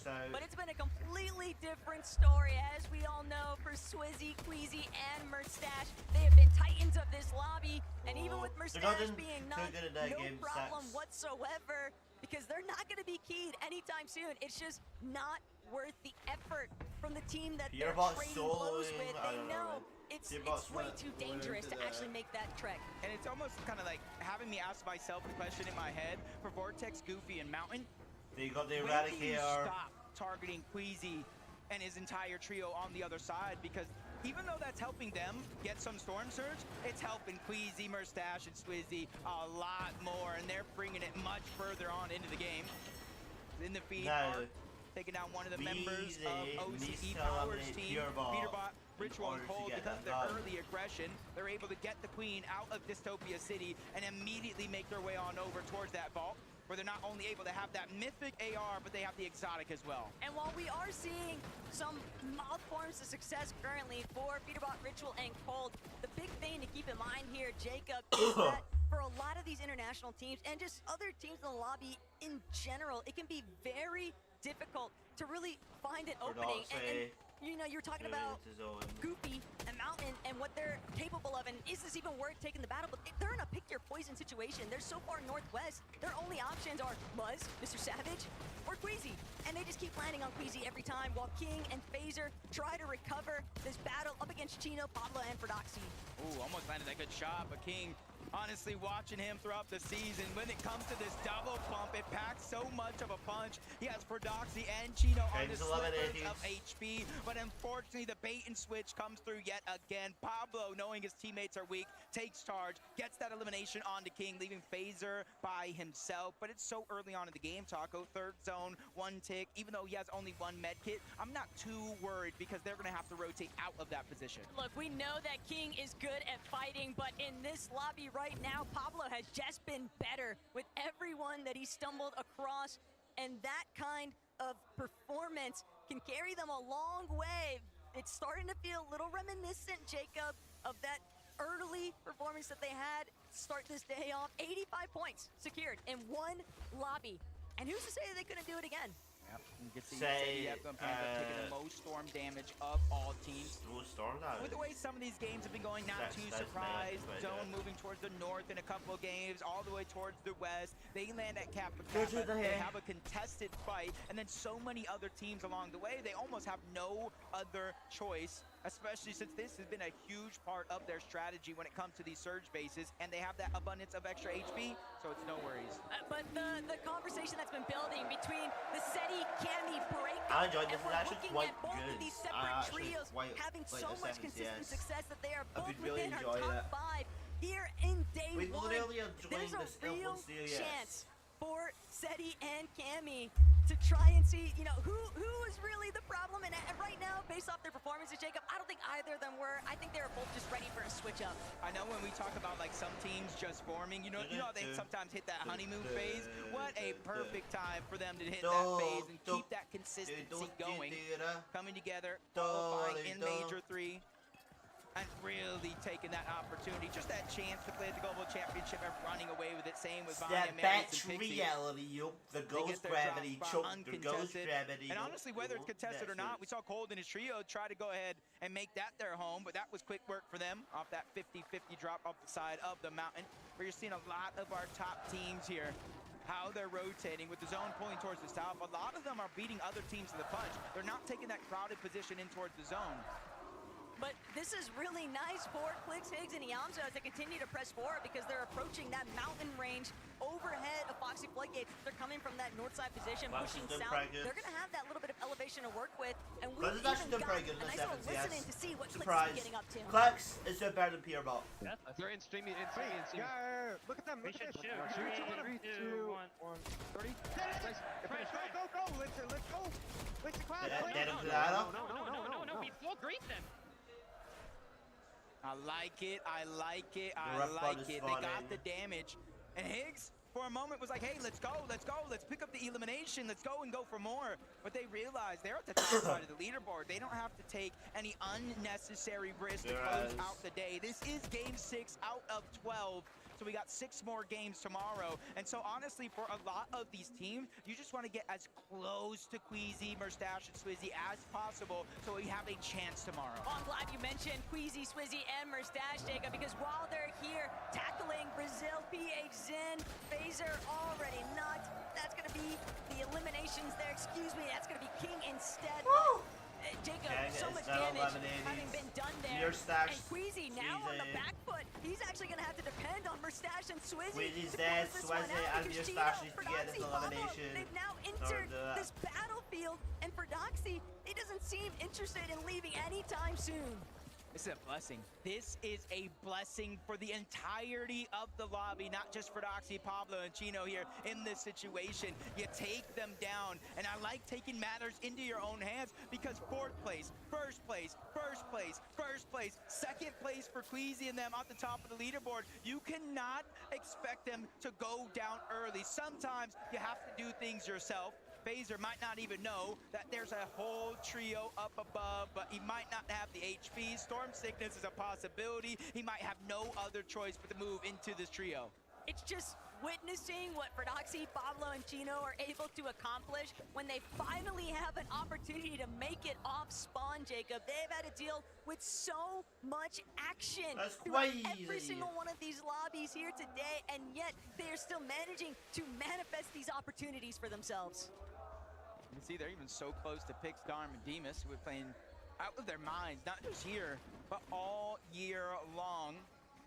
And you can see the zone moving over towards Demon's Debris, them and a bunch of other teams. They're kind of setting up. They're not necessarily going for high ground. They feel like they have enough surge to make that not necessarily a worry, but they're just trying to go over towards those mountains just in case we get one of those max pulls towards the west, which I do like thinking 2, 3, 4 steps ahead, even though it's relatively early. The fourth zone, you sometimes, with the way this finals has been going, you want to prioritize your rotation and your overall positioning. But Pigstar and Demas, they're just so central right now. They're not really feeling too much pressure to leave just yet, and they're also having to monitor Pixie, Vanya, Marius directly next to them, so it's not like it'd be an easy rotation just yet either. But Mr. Savage, Reason, they're trying to see what they can do up against the likes of Tisco and Kadu, but Striker might just be looking to try and hold him down. But Reason, nice chunk of HP there. It's gonna go missing from Kadu. Reason now on the roof, so he's not gonna be able to break away. Mr. Savage trying to provide coverage fire. Right side peek, a little bit in his favor, but Kadu still relatively healthy in comparison to Savage.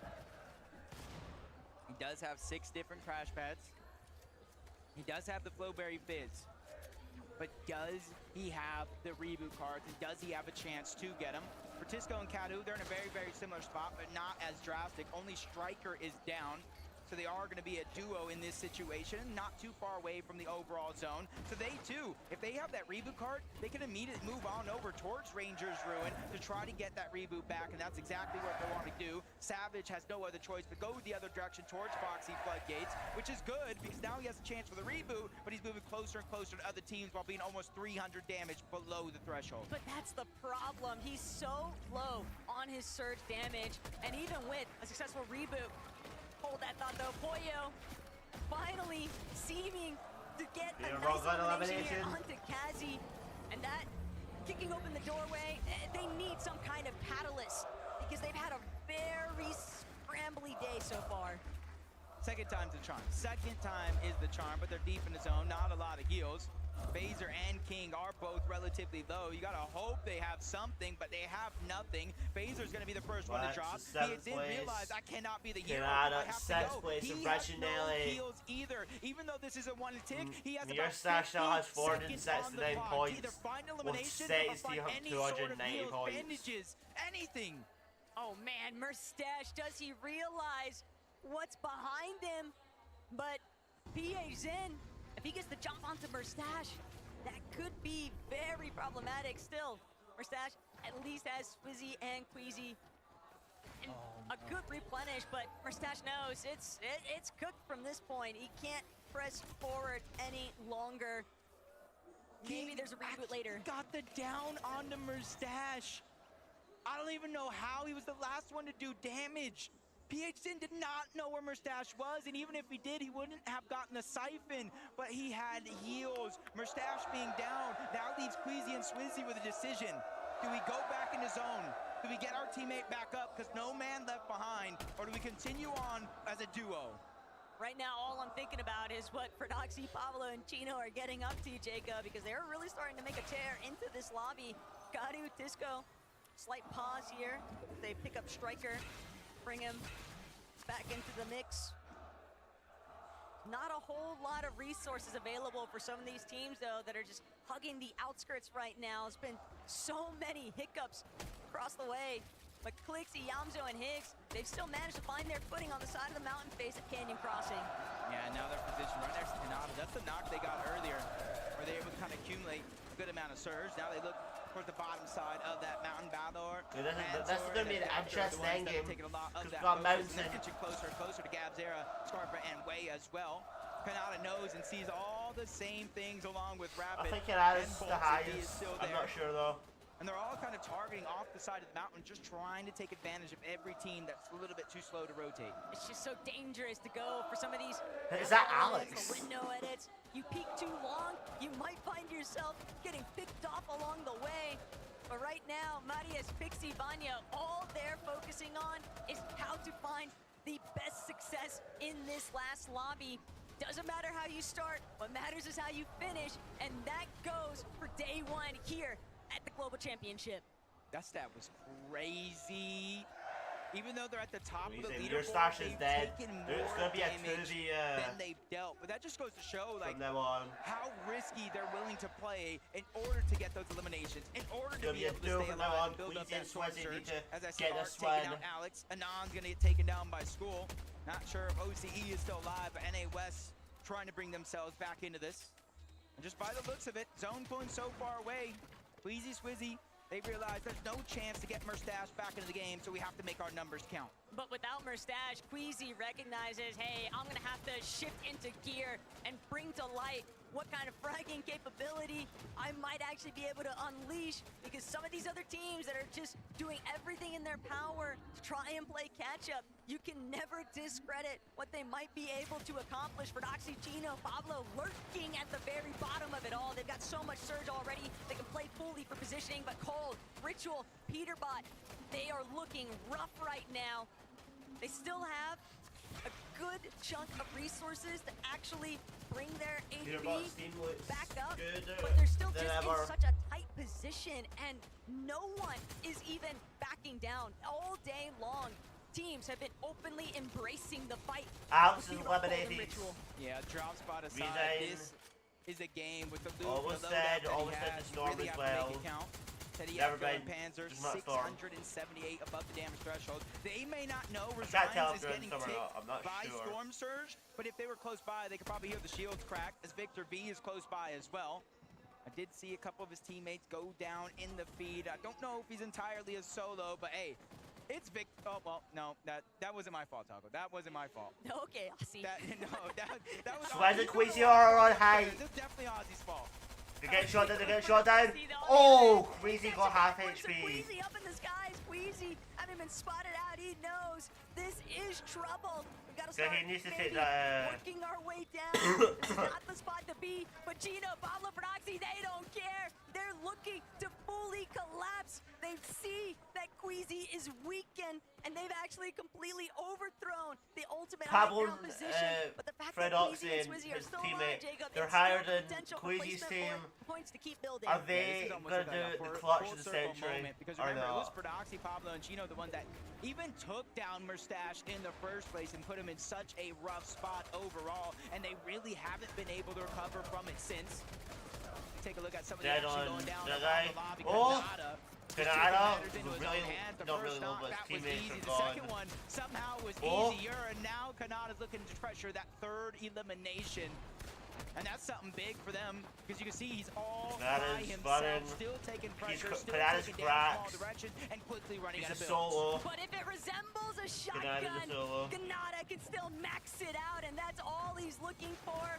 A couple of Flowberry Fizzes still left at his disposal. Seti, rather They weakened, pretty low, but his still trio has mate's entire still trio. way too healthy. Panzer are and pretty Nato good on can just everything. overtake that tarp responsibility here. Panzer now holding down the walls. Hoyo, Agers, Acorn directly underneath. The elevation shifts can be brutal. Queasy and but for Swizz are Gino, still alive, Pablo, pretty good at Prodoxy, HP. all above it all. They have no issues whatsoever. Flex is which still suppressing alive. These lower teams. This is their time right here to move up that leaderboard. There we and go. hopefully It's a maybe back even get spill, to the top it's a back five, especially spill. being contested by Star Stars is not only activated. Tayson, but as that fight ends, so many other teams moving over in that direction as well. Marius, Pixie, and Vanya, this is one of the teams that they have to potentially go through as well.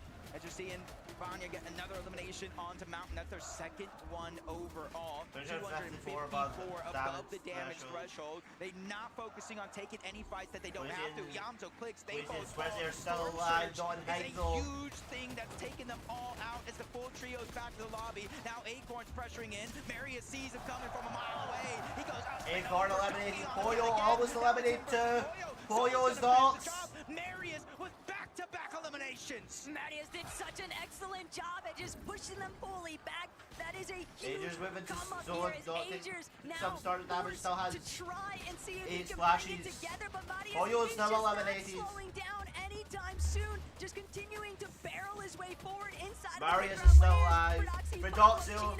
With height, Redox is on height. control. I just don't see a way for anybody Pure else to bot actually jump got up a towards shot. them. anytime soon, and Gino just continues to spray all those teams making their way towards the front side of zone. Making their way downtown. They've been reinforced and on their way on over. The question, as Patiently waiting for the zone to say, pull. I'm It's going to work out in still their favor alive. for the most part. And you see Pablo right now, he's the one building their top on over because he has the double pump. Letting his teammates put pressure down from above is huge. Your still dead, but still looks like elimination point. Fearbot's dead, but Fearbot. Their third elimination of the game, and they're cruising inside of the top 12. Queasy's This still is alive. what I'm talking about. You We're below cannot them. expect this team to just go down without a fight. It's the boost of materials that they have to work with too. Yapko recognizing directly Says overhead. eliminated, He doesn't have Panzer opportunity stalled. here. Wixie on the Jack other end Cole of at this the wall. 35 Yapko HP. gonna Is he be going to forced make it away or from not? here. He is dropping to He dropped them to ultimate low, but he has Queasy's hardly box. anything left to Killing work out with with the here, thing. Jacob. Backside of zone. Anyone, it might just be Ping who comes up upon Yapko, but Queasy are the lower down zone, but is Banya. that Now better we're gonna or play is that spoiler worse? to these teams in the mid-ground. Marius just continue to tear away at everybody's HP. Yeah, that double pump, and he's putting it to use. Arm is down in the outside. Marius of the just zone. got Marius elimination. picking that one up. Couple more points. Push them further and further closer to Queasy, who's still alive, by Jack the way. Cole's Yapko just hiding. is solo. He's a just solo, trying to 50 get the most HP. out of this as possible. Only 5 on the med miss. No extra builds. Scrambling around. Trying to Oh, get Jack Cole is now dead. Pixie. Queasy are on low grounds, but they're still alive because now working they through get ultimate low. 507 from Restarting Steam. Swazzy just got cracked. Taking some of the shields. Queasy's got elimination. Oh, Queasy just got cracked. 47 HP. Mars just got siphoned. He's torping his way through, but he might just run smack dab center into where Queasy is at. Not to mention Proxy, Pablo, Gino, Queasy's taking up some This is a good moment for all the players down low. Oh, Queasy just got eliminated. Too distracted. They drop down. Surprise attack coming from above. Oh. Down goes Queasy. Pixie's gonna follow as well. Vanya's now by himself. He gets taken who's down gonna by win? Gino. Pablo, Tino. They're the only two alive for the team from high ground to low. They're trying to take the fight to Demas, and that Demas one is is gonna not. be solidified. And a Who's gonna much-needed win? siphon comes in just 3 in people time. left. A 2v1 2 teams. situation, and it's Pix. He's so far out of zone, and the last medkit has already been used. A last desperation attempt to make his way into the zone, and it does not work. Pablo won game 6. Gino, take the game. What's that going to do? Need To the an leaderboards. insane performance to close out the day. It's been a bit of a scuffle here, Jacob, but finding this victory royale in the final hour of day 1, that could be the ultimate difference maker, starting things off in day 2.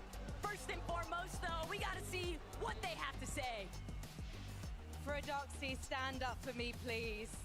Cast your minds back to He almost game fell. 1, where you were quite frankly destroyed off spawn by Tayson. But after that, you managed to turn it around. So many What a reboots good and finally day 1. the victory This has royale. been a good How day does 1 that for the feel? FNCS. I mean, after 4-2 off spawn and getting third part of the game, it feels nice to finally get to play another game out. And for you, in those final moments as well, is the communication in a busy venue like this on LAN coming naturally? What's it like? I mean, it's a... repeat the question, please? I'm just asking how the comms are going. Yeah, we can't... Oh, I mean, yeah, the MA fans are nice to have here. It's a good... it's just good vibes, yeah. Good vibes, good vibes. Choka. Très bonne vibe, il vient de dire, vous mettez une très bonne ambiance, le public, merci beaucoup. I have a question for you. Yeah? Will you manage to have a lot of more victory royale? How will you do it? Can you say it again? How will you have more victory royale? For us, it just depends all on the off spawn. If we win off spawn, we're gonna get a good game no matter what, basically. S'ils gagnent tous ces contests, eh bien, ils vont tout gagner. Gino, you've had some hero plays today. What is driving you and the team right now after some difficult starts? Crazy I don't day know, 1. After this during Crazy my day drill, 1. I just feel like we're the best duo here and nothing can stop us. So tomorrow, more victory royales to prove your domination. For sure, for sure. Well, congratulations, guys. One more time, Leon, please. Pablo, Gino, and Frodoxy! Let's head back to the desk. Dude, we gotta give him a hand, right? I mean, come on. The final game of the day to get a victory royale in that fashion. And guys, 19 eliminations. What is happening? Oh, it's ridiculous. It really shouldn't be allowed. I mean, you look at these guys earlier on when they won their first game off Spawn, right? Obviously, Tayson came out, you know, off the blocks hot, but then those guys won game 2 and they were being so aggressive. Yeah. And I was like, okay. That second game was crazy, but this was another example of that. I want to see what that does to the leaderboards. This ability. If you watch EU over the past 2 seasons, you'll know they have this ability. But again, to have the hubris to do this at the global championships, at the biggest event of the year, it just shows how confident they are in their ability. So much confidence. They were the thorn in the side of so many teams inside of this lobby, and this is exactly how we expected them to play. I think they would have been a little bit disappointed as to how the off-spawn battles have been going, especially with the third parties coming in as well. Even when they're winning, there's teams coming in, making things really, really difficult for them. But this is the Fredoxy, Pablo, and Chino that we know. We know how great they can be in these final moments, and especially for Queasy's team, right? We saw how well they did. That was fun. Pablo, Chino, and Fredoxy, not only did they W-key them to eliminate Queasy initially, they also chopped them down from height, right? And made that crazy play to make that high ground take. And wow, this is exactly what we want to see in a perfect end to day number 1 for them. You could almost see the frustration from them, right? Yeah. Like, they weren't even celebrating too tough because it was like they know, and Pablo alluded to it, like, if we weren't Con, we'd be having these kind of games all the time, right? We might be a whole different type of competition had that been the case. So, you know, big ups to these guys. Hope to see them sort of find some more momentum tomorrow. That's right. So remember, this first 6 games is about setting the stage going into tomorrow's games. Guys, I want to go to the top. Queasy, Murstache, and Swizzy. I do not know how this continues to happen, right? But guys, it cannot continue to happen like this, can it? It can. Yeah. It definitely can. I mean, looking at this, 521 points. Set his stars. Queasy, Swizzy, and Moustache. I mean, what I love, right? We talk about the victory royals. 3 victory royals, incredible on the day. Huge amount of eliminations. What I love, their ability to pick up the pieces, even when things don't go their way. We saw it in game number 1. They set up a hype really nicely. Everything was looking good. The zone doesn't pull their way. They said it in the interview afterwards. We got unlucky there. We'll look out for us in the next games. And what did they then go on and do? Unbelievable stuff. In that game, we saw it, of course, very, very split. Queasy going down. Then they had to try and find that reboot. And then, of course, we saw Moustache going down in the storm. The fact that Queasy and Swizzy were able to do so well in that game just shows they have everything that it takes to go all the way. To me, that's actually the most important game. That's the game that if they go on to win the global championship, now you look back at that game and you say, this was it, right? Yeah. Because truly, a lot of people will look at a lot of their performance today and go, Levin, their game plan is so straightforward, right? You know, they're sitting up in that base at the hive. It's so easy for them. A lot of other teams can't do that, right? But they have a game like that one where the game plan gets interrupted. They can't do what they've been doing the previous 5 games, and they still find a way to deliver. Again, the makings of, you know, just an absolute goated team. It sends a message, right, to the rest of the lobby. No matter what's going to happen, even if we get into fights, they have the ability to sort of disengage, dip from the fight, find reboots, have that gameplay IQ that we know that this team can do. But now, going into day number 2, if a team's a little bit lower down, this drop spot that they have at the hive, right? They have the queen there. They have all of that great loot. We've seen it be so successful for them. Will they get landed on? I'm not too sure, but that could be a problem. And Levin, how many points back in last globals? How many points did Peter Bob Pollo go into day number 2 with? Last year, after day 1, we were all sitting here going, wow, Peter Bob Pollo, man, these guys are going to go on to win the whole thing. They had about 440 points, right? These guys have 500 plus. These guys are rolling right now. I mean, 3 victory royals back to back to back. This is something we will talk about forever in Fortnite history in the context of, one, they still have another day to just keep adding to that total, right? You know, like they can still get more and more wins, but the 3 games in a row, you know, it's just mental to me.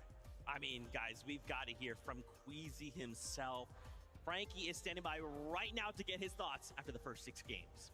The king of the high ground has joined me and Chocker back in the player lounge. Queasy, last year it was day 2 where you had to make up the shortfall, but on day 1 you're sitting clear at the top of the leaderboard by 101 points. The question is, can you keep this up? I hope so. I mean, I think we're gonna change a lot of stuff for day 2, make sure our plans are perfect for like any sneak attempts and stuff like that. And we'll see tomorrow. So the changes is not because the current game plan isn't working, it's because of the fact that now you know that there's a target on your back. Yeah, I think so. But like, I mean, I feel like we're so far ahead that if people are like actually trying to land on us and do stuff like that, they're just like griefing themselves more than us. Because I don't know. Well, we haven't seen you contested yet. Yeah, we haven't. We will see. We've seen the Major 2 and Major 3. We have, but not on LAN. Choca à toi. And so you'll change maybe few things, but are you confident for tomorrow that you'll keep your consistency during the games? If we play our Great FNCS. early and mid game the Top same, 10 yeah, FNCS. easily. All right, so for you, confidence is a key, or it's more training? I mean, it's all practice. Practice makes perfect. Looking at the lobby so far, who do you think is potentially going to be a threat, and who do you think could try and sneak attack you tomorrow? I don't know, half the lobby, but we'll see, I guess. I don't know. I guess going into it, thought it was Vanya, but they're kind of like staying on low ground, so I think we're fine. Yeah, last year they were all about the high ground, but now they'll take what they can get, and they are coming up behind you, so we'll see tomorrow. Queasy, congratulations. Let's head back to the desk to close out day 1. You know, one of my favorite things about Queasy is the fact that, like, even when you show up on the biggest stage that there is, and you win 3 games back to back, you're still ice cold. You know, you're still just calm, cool, and collected. I feel like if that's me and I just put on that performance, I'm geeking, right? I'm freaking out. I'm excited. I'm trying to keep the emotions back, but I can't. But Queasy's like, hey, look, there's still 6 games tomorrow to go, Zeke. If I want to win this thing, I gotta stay locked in. First things first, you'll find any reason to geek out, Zeke. We know that. Fair. But most importantly, job's not finished. Yeah. Job finished? I don't think so. He knows that. Queasy knows that better. Queasy knows that better than anyone, right? He's had to go to the last game of Global Championships multiple times, so he will be locked and loaded. I like Frankie's line of questioning, though, because this is something we have to start talking about now. Yeah. If these guys keep on leading the way, are people going to start looking at the Hive? Is anybody crazy enough to decide, hey, man, we got to try catch up to first place somehow. Let's just land on them. I mean, I don't want to speak into existence, but it's always a possibility. No, you can. Feel free. We'd love to see it, right, as a neutral viewer, but I think for them, knowing Queasy, they would have prepped for that outcome, that possibility, right? They would have prepped every single possibility in that current off-spawn situation, so I don't think that'll bring them nerves at all. I think, you know, Queasy spoke really well in that interview right there, and you need that from your IGL. I know you're saying, like, oh, I'd be going crazy, right? But, you know, you need that sort of calm force in the team, that calming nature that Queasy have is going to be so crucial. And like you said, it's all about that experience that he's had, maybe not doing so good, and maybe getting ahead of himself after day number 1, that's now forming this sort of personality, if you like, after this. Yeah, I mean, hey, look, ultimately we might be looking at our next global champions, and I'm okay. Queasy, you can continue to be like that, be ice cold. Maybe we can finally get EU a title. I'm just kidding anyway. I'm Team E, by the way, now. I've jumped ship. I'm on their side. We're not letting you on the ship no more, man. The ship sailed. The ship is long gone. Man overboard, and it's Zeke quite quickly. Well, Fortnite fam, that wraps up day number 1 on the Fortnite Global Championships. Tomorrow we return with 6 more games. After those 6 games, we will know who will walk away as global champions. Tomorrow we'll be back. We'll set the stage. We'll get some more games. And then we'll wrap up with some incredible Fortnite action. With that being said, as always, until tomorrow, we love you, keep yourself safe, and we'll see you on that battle bus.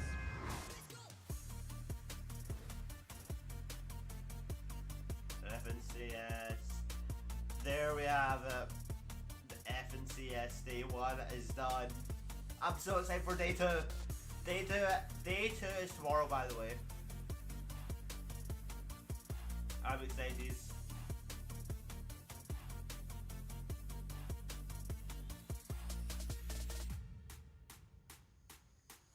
That was that was the best FNCS ever, and everybody who's watched it can say that because that was so fun. That was fun. Woo! That was a whole 6 hours. 6 hours of Fortnite. 6 hours of watching Fortnite actually. Probably would have been about 5 hours, but like the technical difficulty.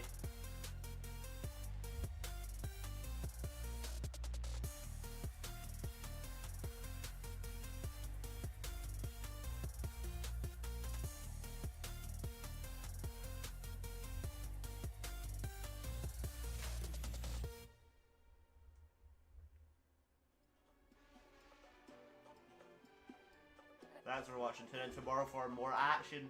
Watch live, Legends Live, yeah. So yeah, there we have it. There's the FNCS. I'll be live tomorrow to watch FNCS Global Championships Day 2.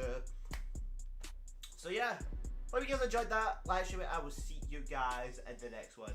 Goodbye. Yeah.